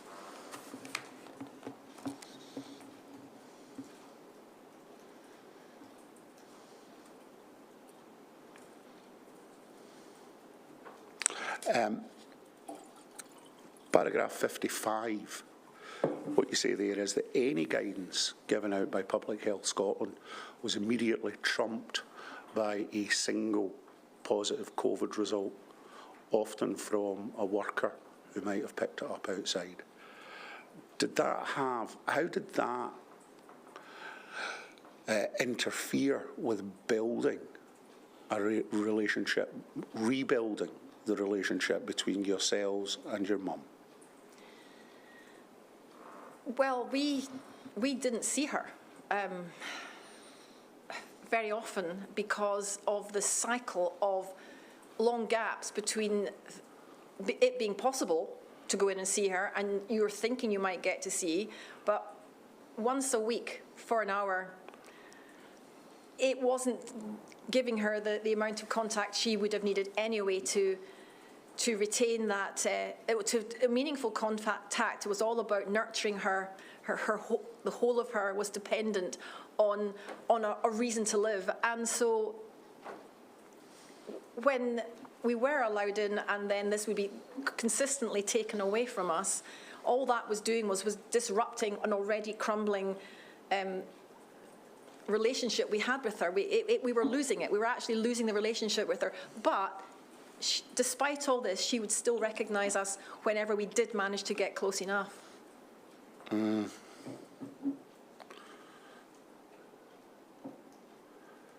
You talk about progressing into winter and your mum's health deteriorating and that being difficult. Can you tell us about that? So we hadn't seen her properly, really, ever since the start of the pandemic, apart from a few garden outdoor visits and a couple of disastrous indoor visits in that interview room. And we were given an in-house report on her welfare. The care home did it. They had to do these, and this was one they had to do in our absence and also in the absence of her social worker. And in that, we noted things like her BMI, her weight loss, and they talk about her cognitive decline as well, the fact that 2 carers are needed at all times to move her. This was October, that was issued. That was the 12th of October, same day as the first meaningful government guidance on getting people into care homes. I'll just help Lord Brailsford. This is spoken about at paragraph 63. Yeah. So, sorry. So you're saying? Yes. The in-house report. It was very clear to us, we didn't need that report to tell us that she was on a decline. We could see from the little visits we had that she was on a spiral down. But this welfare report certainly consolidated it and summarised it for us. And we took huge exception to this report. Why? Because it started with saying she enjoyed her garden visits. And I think in October we'd managed to have a Piper grandson came and played outside in the grounds outside the communal window for her and enjoyed seeing her family and enjoyed hearing the pipes. And yet my sister's account of it and my own account and my brother's account were that these meetings in the garden outdoors and the ones in her room in October were so distressful for her that we were not going to do them any longer. We couldn't put her through it. So you had this huge, yes, it's all right in the report and the reality. In days of yore, when we were younger, we used to read or see reports about Pravda, the Russian newspaper, and the front page was always tractor production is up. It would always put a positive spin on everything. Yes. Was that what this was? An unbelievably positive spin. There was a small bit that said relatives' comments, and of course that was blank because we hadn't been consulted on this. So I wrote what I thought was the situation about her decline in health, visible decline in health, and all the evidence is there in terms of the technical, the factual stuff. And was that written in terms which were polite but forceful? That was another polite but forceful, but getting more forceful than polite. No, I was never rude. No, no. I'm going to ask you to read a couple of paragraphs. I hope this isn't difficult for you, but it's paragraphs 58 and 59.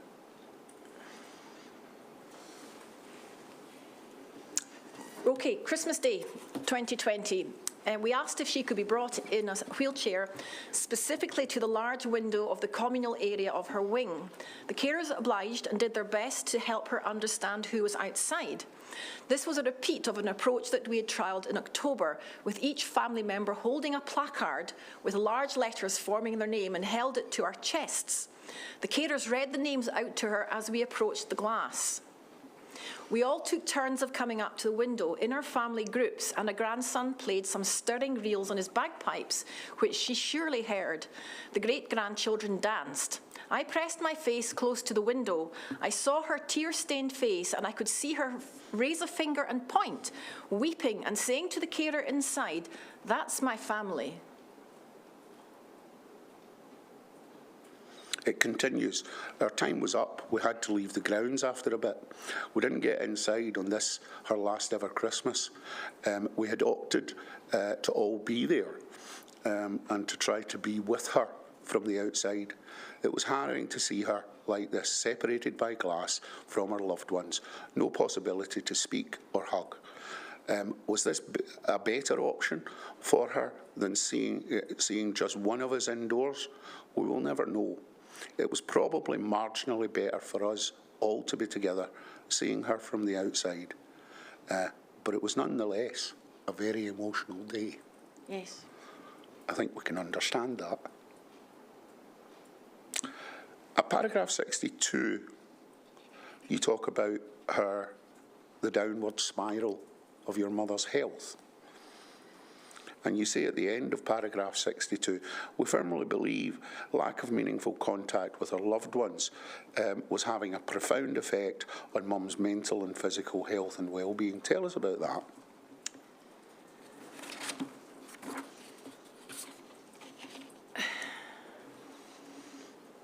I think from what we could see of her through the window at Christmas, from what we read about from the internal report, and from the 3 visits that I managed to get 3 visits indoors from November up until the 15th of December. And this was in the back of my strong letter about we need to get in, and I was granted essential visitor status.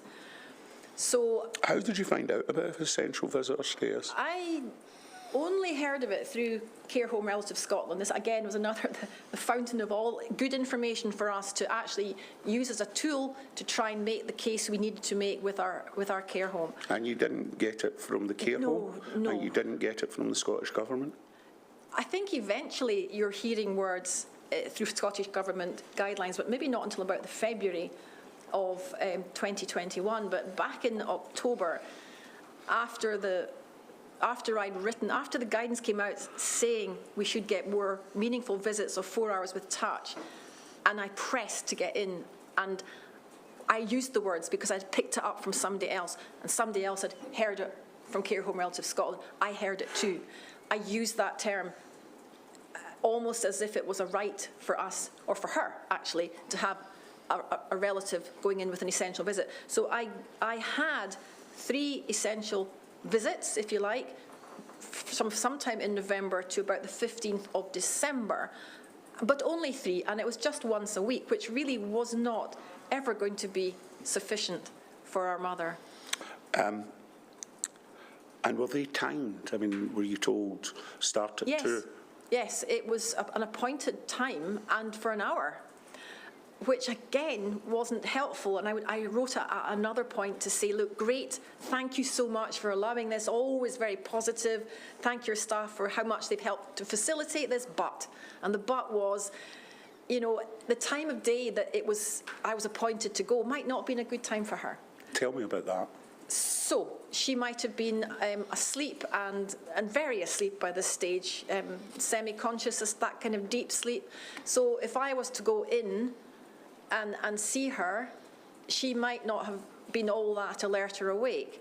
But other times of the day, she might have been having a better time. And the carers did say, yes, your mum's sometimes more alert and in better form at other times of the day. It's almost like it's a pity you couldn't have been here then. It's kind of like, well, that's the problem. You know, you've given me an appointed time on an appointed day. It may or may not work. And it was getting to that stage in her life where that was more likely than not that it might not have been a great time to visit. But was there any flexibility? Well, you'd made your appointment, so that was it. In an ideal world, it would have been great if a carer could have seen that she was in good form that morning and got on the phone to me and say, can you get here in half an hour? That would have been ideal, but it didn't work like that. You then move on, paragraph 69, to talk about your mum becoming very weak. And then at paragraph 71, sorry, give me just a second. Yeah, 70, you talk about essential visits for care homes frequently mentioned in the government agenda. Although it was mentioned in the government agenda, could you see real progress in that regard? No, I didn't. And this is actually a very important point. I had managed to get granted essential visitor status in November, but only got 3 visits, but that was better than had been. On the 15th of December, the care home asked us what arrangements we were wanting to make for Christmas Day, because there was going to be a huge demand and an awful lot of things to factor into that, and they couldn't have everybody in the care home. So we as a family opted to say, look, we've actually at least had essential visits for a bit of November and a bit of December. Let's get Christmas and New Year over with, and we'll pick it up again in January. We will do instead this outdoor at the window thing, which we did. With the piper? With the piper, we did. But on the 23rd of December, we got an email from the managing director of the care home to say that as of the 26th, so from Boxing Day, the whole country was moving into Tier 4. And that meant visiting with loved ones in care homes should be limited to essential indoor visits only. And that was further qualified by saying essential indoor visits only would only relate to people at who needing end-of-life care or experiencing extreme stress. Right, let's unpack that a little bit. You had been granted the status of essential visitor back in November. Yes. Were you ever told what the definition of essential visitor was? I wasn't ever told it.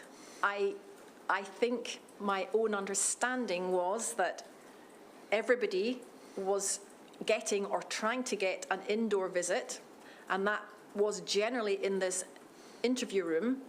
So to get an essential visit was what we should have been getting anyway, because that's what the 12th of October guidance was suggesting, but an essential visit was into the resident's own room.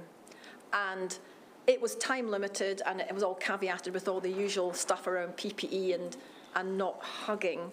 But essential visitor status, in my interpretation of what I was allowed, although I was never told this, I never saw a policy, but my understanding was that I would get into our mother's room for that visit to prevent her having to be hoisted and wheeled to somewhere else. Does that make sense? Mm-hmm. Were you ever given a definition of what was meant by end of life? No, never. And only thought to ask that when it was clear that that's where we were at. And it became clear to me, even in October, I was thinking, looking at her frailty, her weight loss, her general cognitive skills, the fact that she had to be fed in tiny little pieces. I knew that we were somewhere on the journey to end of life, but it's defining the indefinable. It's very hard to know when somebody is going to be, and I have no experience of that from previous. Clinicians probably do, but for me, we didn't know. We hoped we would be told. We were all aware it was nigh. The words end of life, and indeed for that matter the word essential and the contact of visitor status are both, would you agree, entirely subjective? Yes. And you're very correct that you have no experience of medical matters, and therefore your view of end of life is probably even more subjective than a clinician's view. And essential applies to everyone.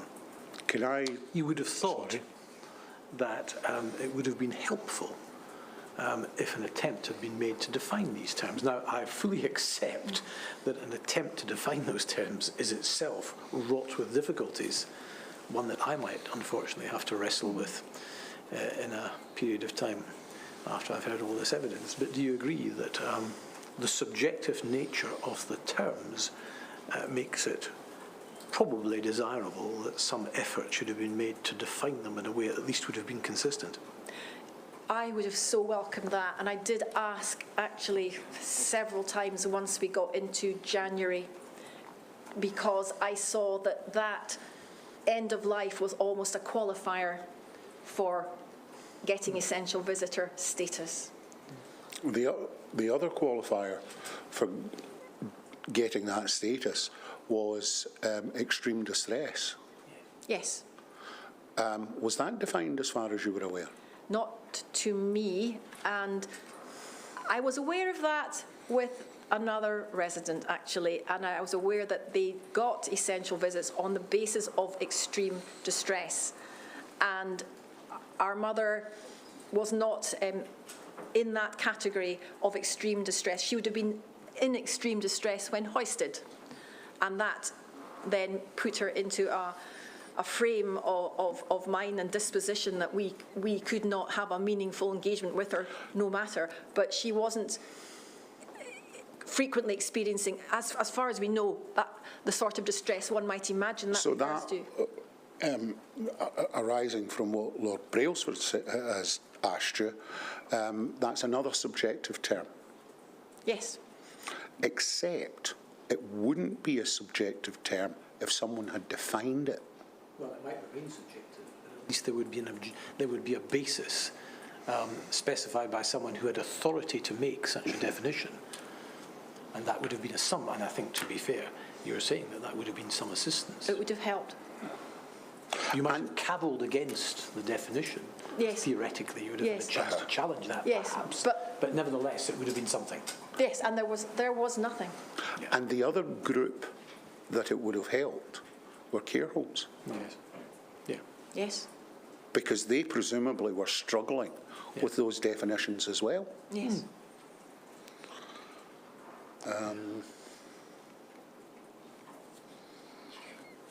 Well, actually, in fairness, I now see, since it's come up on my screen, you wrestle with that problem in paragraph 78, or you attempt to. So you're well aware of it. Yeah.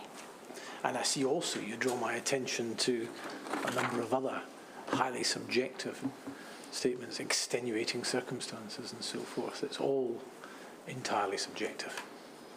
Well, that extenuating circumstances came up on the letter, the email that came out on the day of lockdown. Very short to say we will be locking down, but we will, of course, it said something like that, allow visits under extenuating circumstances. Now, at the time, I had no need to worry about that because we weren't at that point. But extenuating circumstances was, when you think back to the very start of the pandemic, people were not getting into hospitals and loved ones were dying, whether it was children, husbands, wives. So I think that might have been a good intention there, but in reality, I very much doubt that anybody was getting into a care home because they weren't getting into any other place of help, whether it be a hospital or anywhere else, for the first months. No, I agree. Yeah. Can I take you to paragraph 77 and ask you if there's anything that you want to say about what's said there? Do you want me just to read it? No, I want you to tell me. Lord Brailsford is capable of reading it, so do you have anything to add to it usefully? Or is it simply an effective standalone paragraph? I think in some ways we have covered it in that the care home wasn't prepared for defining end-of-life or essential visits. And it surprises me in a way because that is their job. This is what they do, and this was now almost a year into the pandemic. They must have had many people at the end of their life and passing away, and they must have had to grapple with that. So it's just perplexing that this hadn't been brokered earlier. Now, the next things that you provide are details of what you had, closing stages. Yes. Can you read the second sentence in paragraph 81? I was granted unlimited access from that point, and I visited every second day for the next 11 days. Keep going. Even at that late stage in her life, she recognised me, and while she couldn't talk much, what she did say really surprised me. At times she was lucid and appreciative and reflected with great fondness on her family.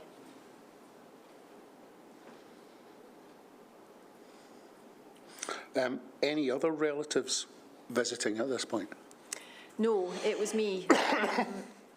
This unlimited access was granted to me on the 26th of February, although we'd been given a heads up 2 weeks earlier, around about the middle of February, that they were concerned that she really wasn't eating very much or drinking much, and that they would monitor it. So we were pretty frantic about that stage, particularly because although I had been given essential visitor status back in October, November, and had gone for the voluntary break over the festive period, when it came to early January and I tried to re-establish my essential visitor entitlement, if you want to call it that, I got an email saying that because of the levels of COVID circulating in the community, that was being suspended. My essential visiting status was suspended, and effectively I hadn't been in there since 15th of December. The reason it was in early January, in our community, there was a sufficient level of COVID circulating that meant Public Health Scotland probably had given a direction about suspending all visits, and that included me. So I didn't really have any special status at all. My visits were just no greater value than suspending people who were visiting in the interview room. So I didn't get in early January, and beyond that I was told the COVID vaccination is coming soon to our care home. Hopefully once we get everybody vaccinated we'll be able to relax things again. But that again took another few weeks. And so we got to the stage here in February where I'd been alerted to say she ain't eating much. And there was a few frantic emails then to say, when are you going to let us in? So we were at end of life, and I still wasn't getting in for all these other drivers out there. You talk next about effectively a window visit by a number of family members. Yes. And you bring the Piper again. Yes, the Piper.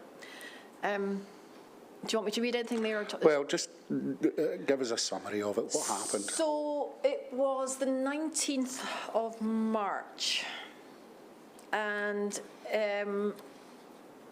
I had managed to get my visiting as an essential visitor reinstated when I think they must have recognised this was end of life. And I was going in, as I said, every second day for about 11 days. And I reached a bit of a burnout with that emotional burden, but also very conscious that my siblings had not seen their mother pretty much for a whole year. I mean, some very fraught and distressing outdoor visits and a couple of room visits that were awful, but they hadn't seen her. And because we all knew this was endgame, I pleaded with the care home to let my two siblings who'd seen least of their mother take my place for a visit, and they agreed to that. So a brother and my sister took over from me, so it wasn't as well as me, it was instead of me, and they got a visit each. And Not simultaneously? Not simultaneously, or did they get one where they were allowed in together? I can't remember what the rules were then around families who weren't, there was all bubbles things, like that played into this as well. But they each got a visit, and we agreed with the care home that, for the time being, we would continue with that to give them a bit more time. And my elder brother had stepped back to let them have it because he was the one that lived closer and had seen just a little bit more. So that's where we were at with it. And then on that day, that 19th of March, my sister, it was going to be her turn to come up, one of two visits in the week. And she couldn't come because she was unwell from her COVID vaccination. So I stepped in to do that visit.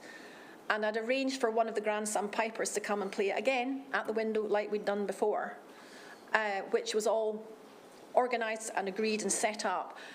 And I was so conscious for my other brother that this was very close to the end that I encouraged him to come along with his wife and his daughter and her partner and the two great-grandkids, just to stand beside the piper, to give the piper a little bit of support, to give me a bit of support on the inside, and to see his mother for the last time.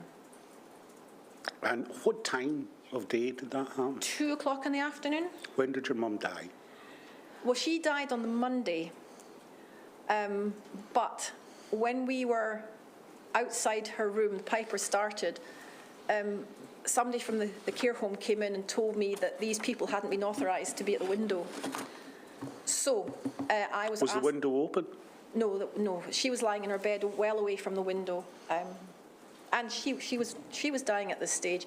But I was told to tell them to leave. So that's what I had to do. I had to say to them, you've been asked to leave, and they had to leave the premises. They were ordered off the premises because that had not been part of the plan or hadn't been approved by somebody senior enough. And was there no one there who could just take a decision there and then? No.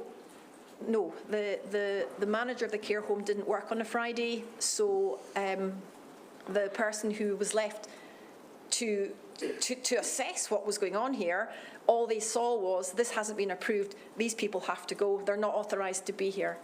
You say at paragraph 92 that you weren't happy about the end of life plan. Can you say a bit more about that?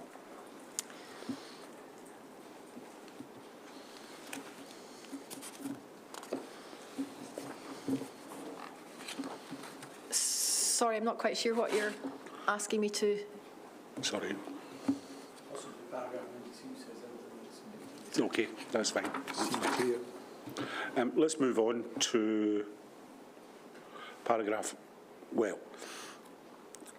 at the end of paragraph 98, there's a heading, outcomes sought from the public inquiry, and you list those. And as you can see, Lord Brailsford can read that. There are a couple of questions that I want to ask you about. Paragraphs 102 and 103. Yeah, could you read paragraph 102? This fact is so often overlooked in the media. Sorry, I need to go back a wee bit to the Which fact. Yeah. Yep. What the fact? About the importance of family. Which paragraph? Sorry, if you look at 101. Yeah. there's a request to the Scottish Government to publish figures and about the number of people who died not of COVID in care homes. Yes. Yes. And then you say this fact. The fact that so many people died in care homes throughout the first 12 months of the pandemic, I believe the figure is something around 16,000 died. 300 were dying per week in care homes in Scotland. Not all of these people, the vast majority, will have died from reasons other than COVID. And I think that figure should be articulated at some point as a result of this inquiry, or to help inform this inquiry, because it's an awful lot of people, right? That they were in care homes, they had no meaningful contact, and for us, it was a whole year of no meaningful contact. It was meaningless contact with their loved one, and these people died alone and lonely, effectively imprisoned in their care home. And that was for the remainder of their lives. And their death was not related to COVID. Yes, and I'd like to know, of the 16,000 people who did die in that first year, how many suffered and had to endure this no meaningful contact, and then they just passed away. Well, actually, all of them. Because everyone in the care home, to a greater or lesser extent, depending on the care home, but they all experienced, I'll use a non-emotive word for obvious reasons, they experienced the restrictions that were imposed on them as a result of COVID. Yes. And therefore, all of them went through this experience. They all went through that experience, yep. Yeah. At paragraph 106, you make positive comments about Care Home Relatives Scotland. Why was an organisation like Care Home Relatives Scotland needed, in your view? It was a voice. There was no voice at all to champion the cruelty around withdrawing meaningful contact from people in residential care, be they young or old. And the Care Inspectorate even talk about the fundamental importance of meaningful contact in your life, and the withdrawal or removal of that has a significant detrimental effect on your mental health and well-being, and indeed, in many elderly people, the will to live. Tell me about Anne's Law. So Anne's I know Law, what it is. Yes, yes. Anne's Law is something that we must have. We must avoid this ever happening again. And Anne's Law would give the resident the right to have one designated caregiver, an essential caregiver, and that's the important word, the right to enter the care home and give that essential care in the same way that a staff member would. Could you read paragraph 112? Paragraph 112. 112. The Scottish Government should provide a definition or articulation of meaningful contact for anyone in care, be they old or young, and should enshrine this in Scots law alongside Anne's Law or as part of Anne's Law. And then continue on to 113. As a family, we have struggled to come to terms with the loss of our mother this way, knowing that until the very end she was still with us, thinking about the family and never knowing or understanding why she had lost us. Images that we have retold for this public inquiry still haunt us. Our mother lived a long, happy life until that very last year when everything changed and we were unable to reach out to her and support her when she needed us most. It is painful and difficult to celebrate an extraordinary life when the emotions around the dire circumstances of her final months and how she died are still so raw. You then summarise or state what you consider are the key parts of your evidence. I think I've been through all of your evidence.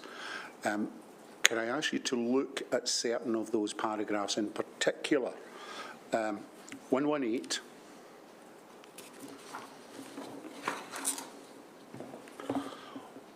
119, 123,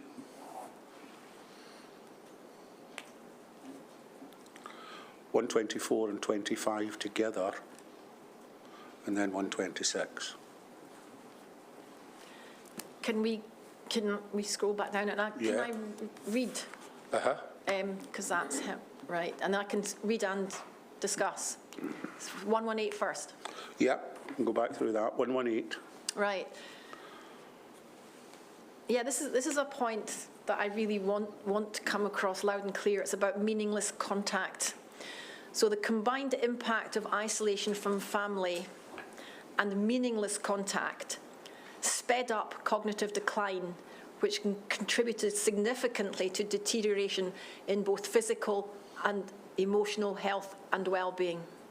And then 119 is about Anne's Law, and I Yeah. don't think that adds to the evidence that you've already provided, although if I'm wrong, please correct me. No, that's it. Anne's Law is essential. The right to have a family member enter the care home and provide that essential care, whatever form that takes during a lockdown, the same way that staff do. 123. Before you get there, stop at 121. You ask, your view is that meaningful contact should be enshrined in law. As a result of the discussions, you're giving your evidence and the discussion that has ensued during it, would you like to add other terms to meaningful contact? Would you like to revise your statement? You don't need to do it. I'm to some extent teasing you, but it flows out of the discussion we had only a few moments ago about the subjective nature of many terms. Well, yes. Yes, I mean, I could sit here and paint a picture of what meaningless contact looked like, and I hope I've described meaningless contact. Yeah. So we need the corollary of that. We need to have, we must document what meaningless contact, and never forget what that looked like, but we also must write down what meaningful contact should be. And that would be for perhaps lawmakers to do, and to get the right words for it. And it's subjective, as is essential visiting, as is end of life. But all of these, we have learned the lessons here. We're learning the lessons, but we have to have this better, as best can be articulated, so that the ambiguity can be removed and the doubt, and that people could pick up on this instantly should we be faced with this again. I can assure you these are extremely difficult questions, but you've posed them. 123, you've made that clear. Yep. 124 and 125 read together is really what you've been talking about the need for definitions. Yeah. And then 126, guidance isn't enough. To summarise that. Yep. Another very difficult question, but one that you've posed in front of us, put in front of us. Not you alone, I should stress, but the other witnesses as well. I only have one more question for you, and that's this. Do you feel as though you've said all you want to say? Yes, I think I do. I mean, I think we've covered all the points, and they're difficult and very hard to go through, but I'm just very grateful to be able to help in any small way, to give voice to the many thousands of people who haven't had the privilege to have a platform to do this. And I hope that what I'm saying helps in some way to articulate what the problems were, so that we can review and progress and learn as a society, so that if this ever happens again, we don't make these mistakes. We are the ones who are grateful. Thank you. Thank you, Lord Brill, for listening to me. Thank you, Mrs. Duncan. The only thing I can say is that you're quite right to have posed all these questions, and I'm sure it was meant as help, and it is help, but you've made it better. You make it more obvious how difficult this task is. Thank you. Thank you. We've got plenty of people to help us. Thank you all. Tomorrow morning, 10 o'clock? Yes, but not me. Thank you. Thanks for that.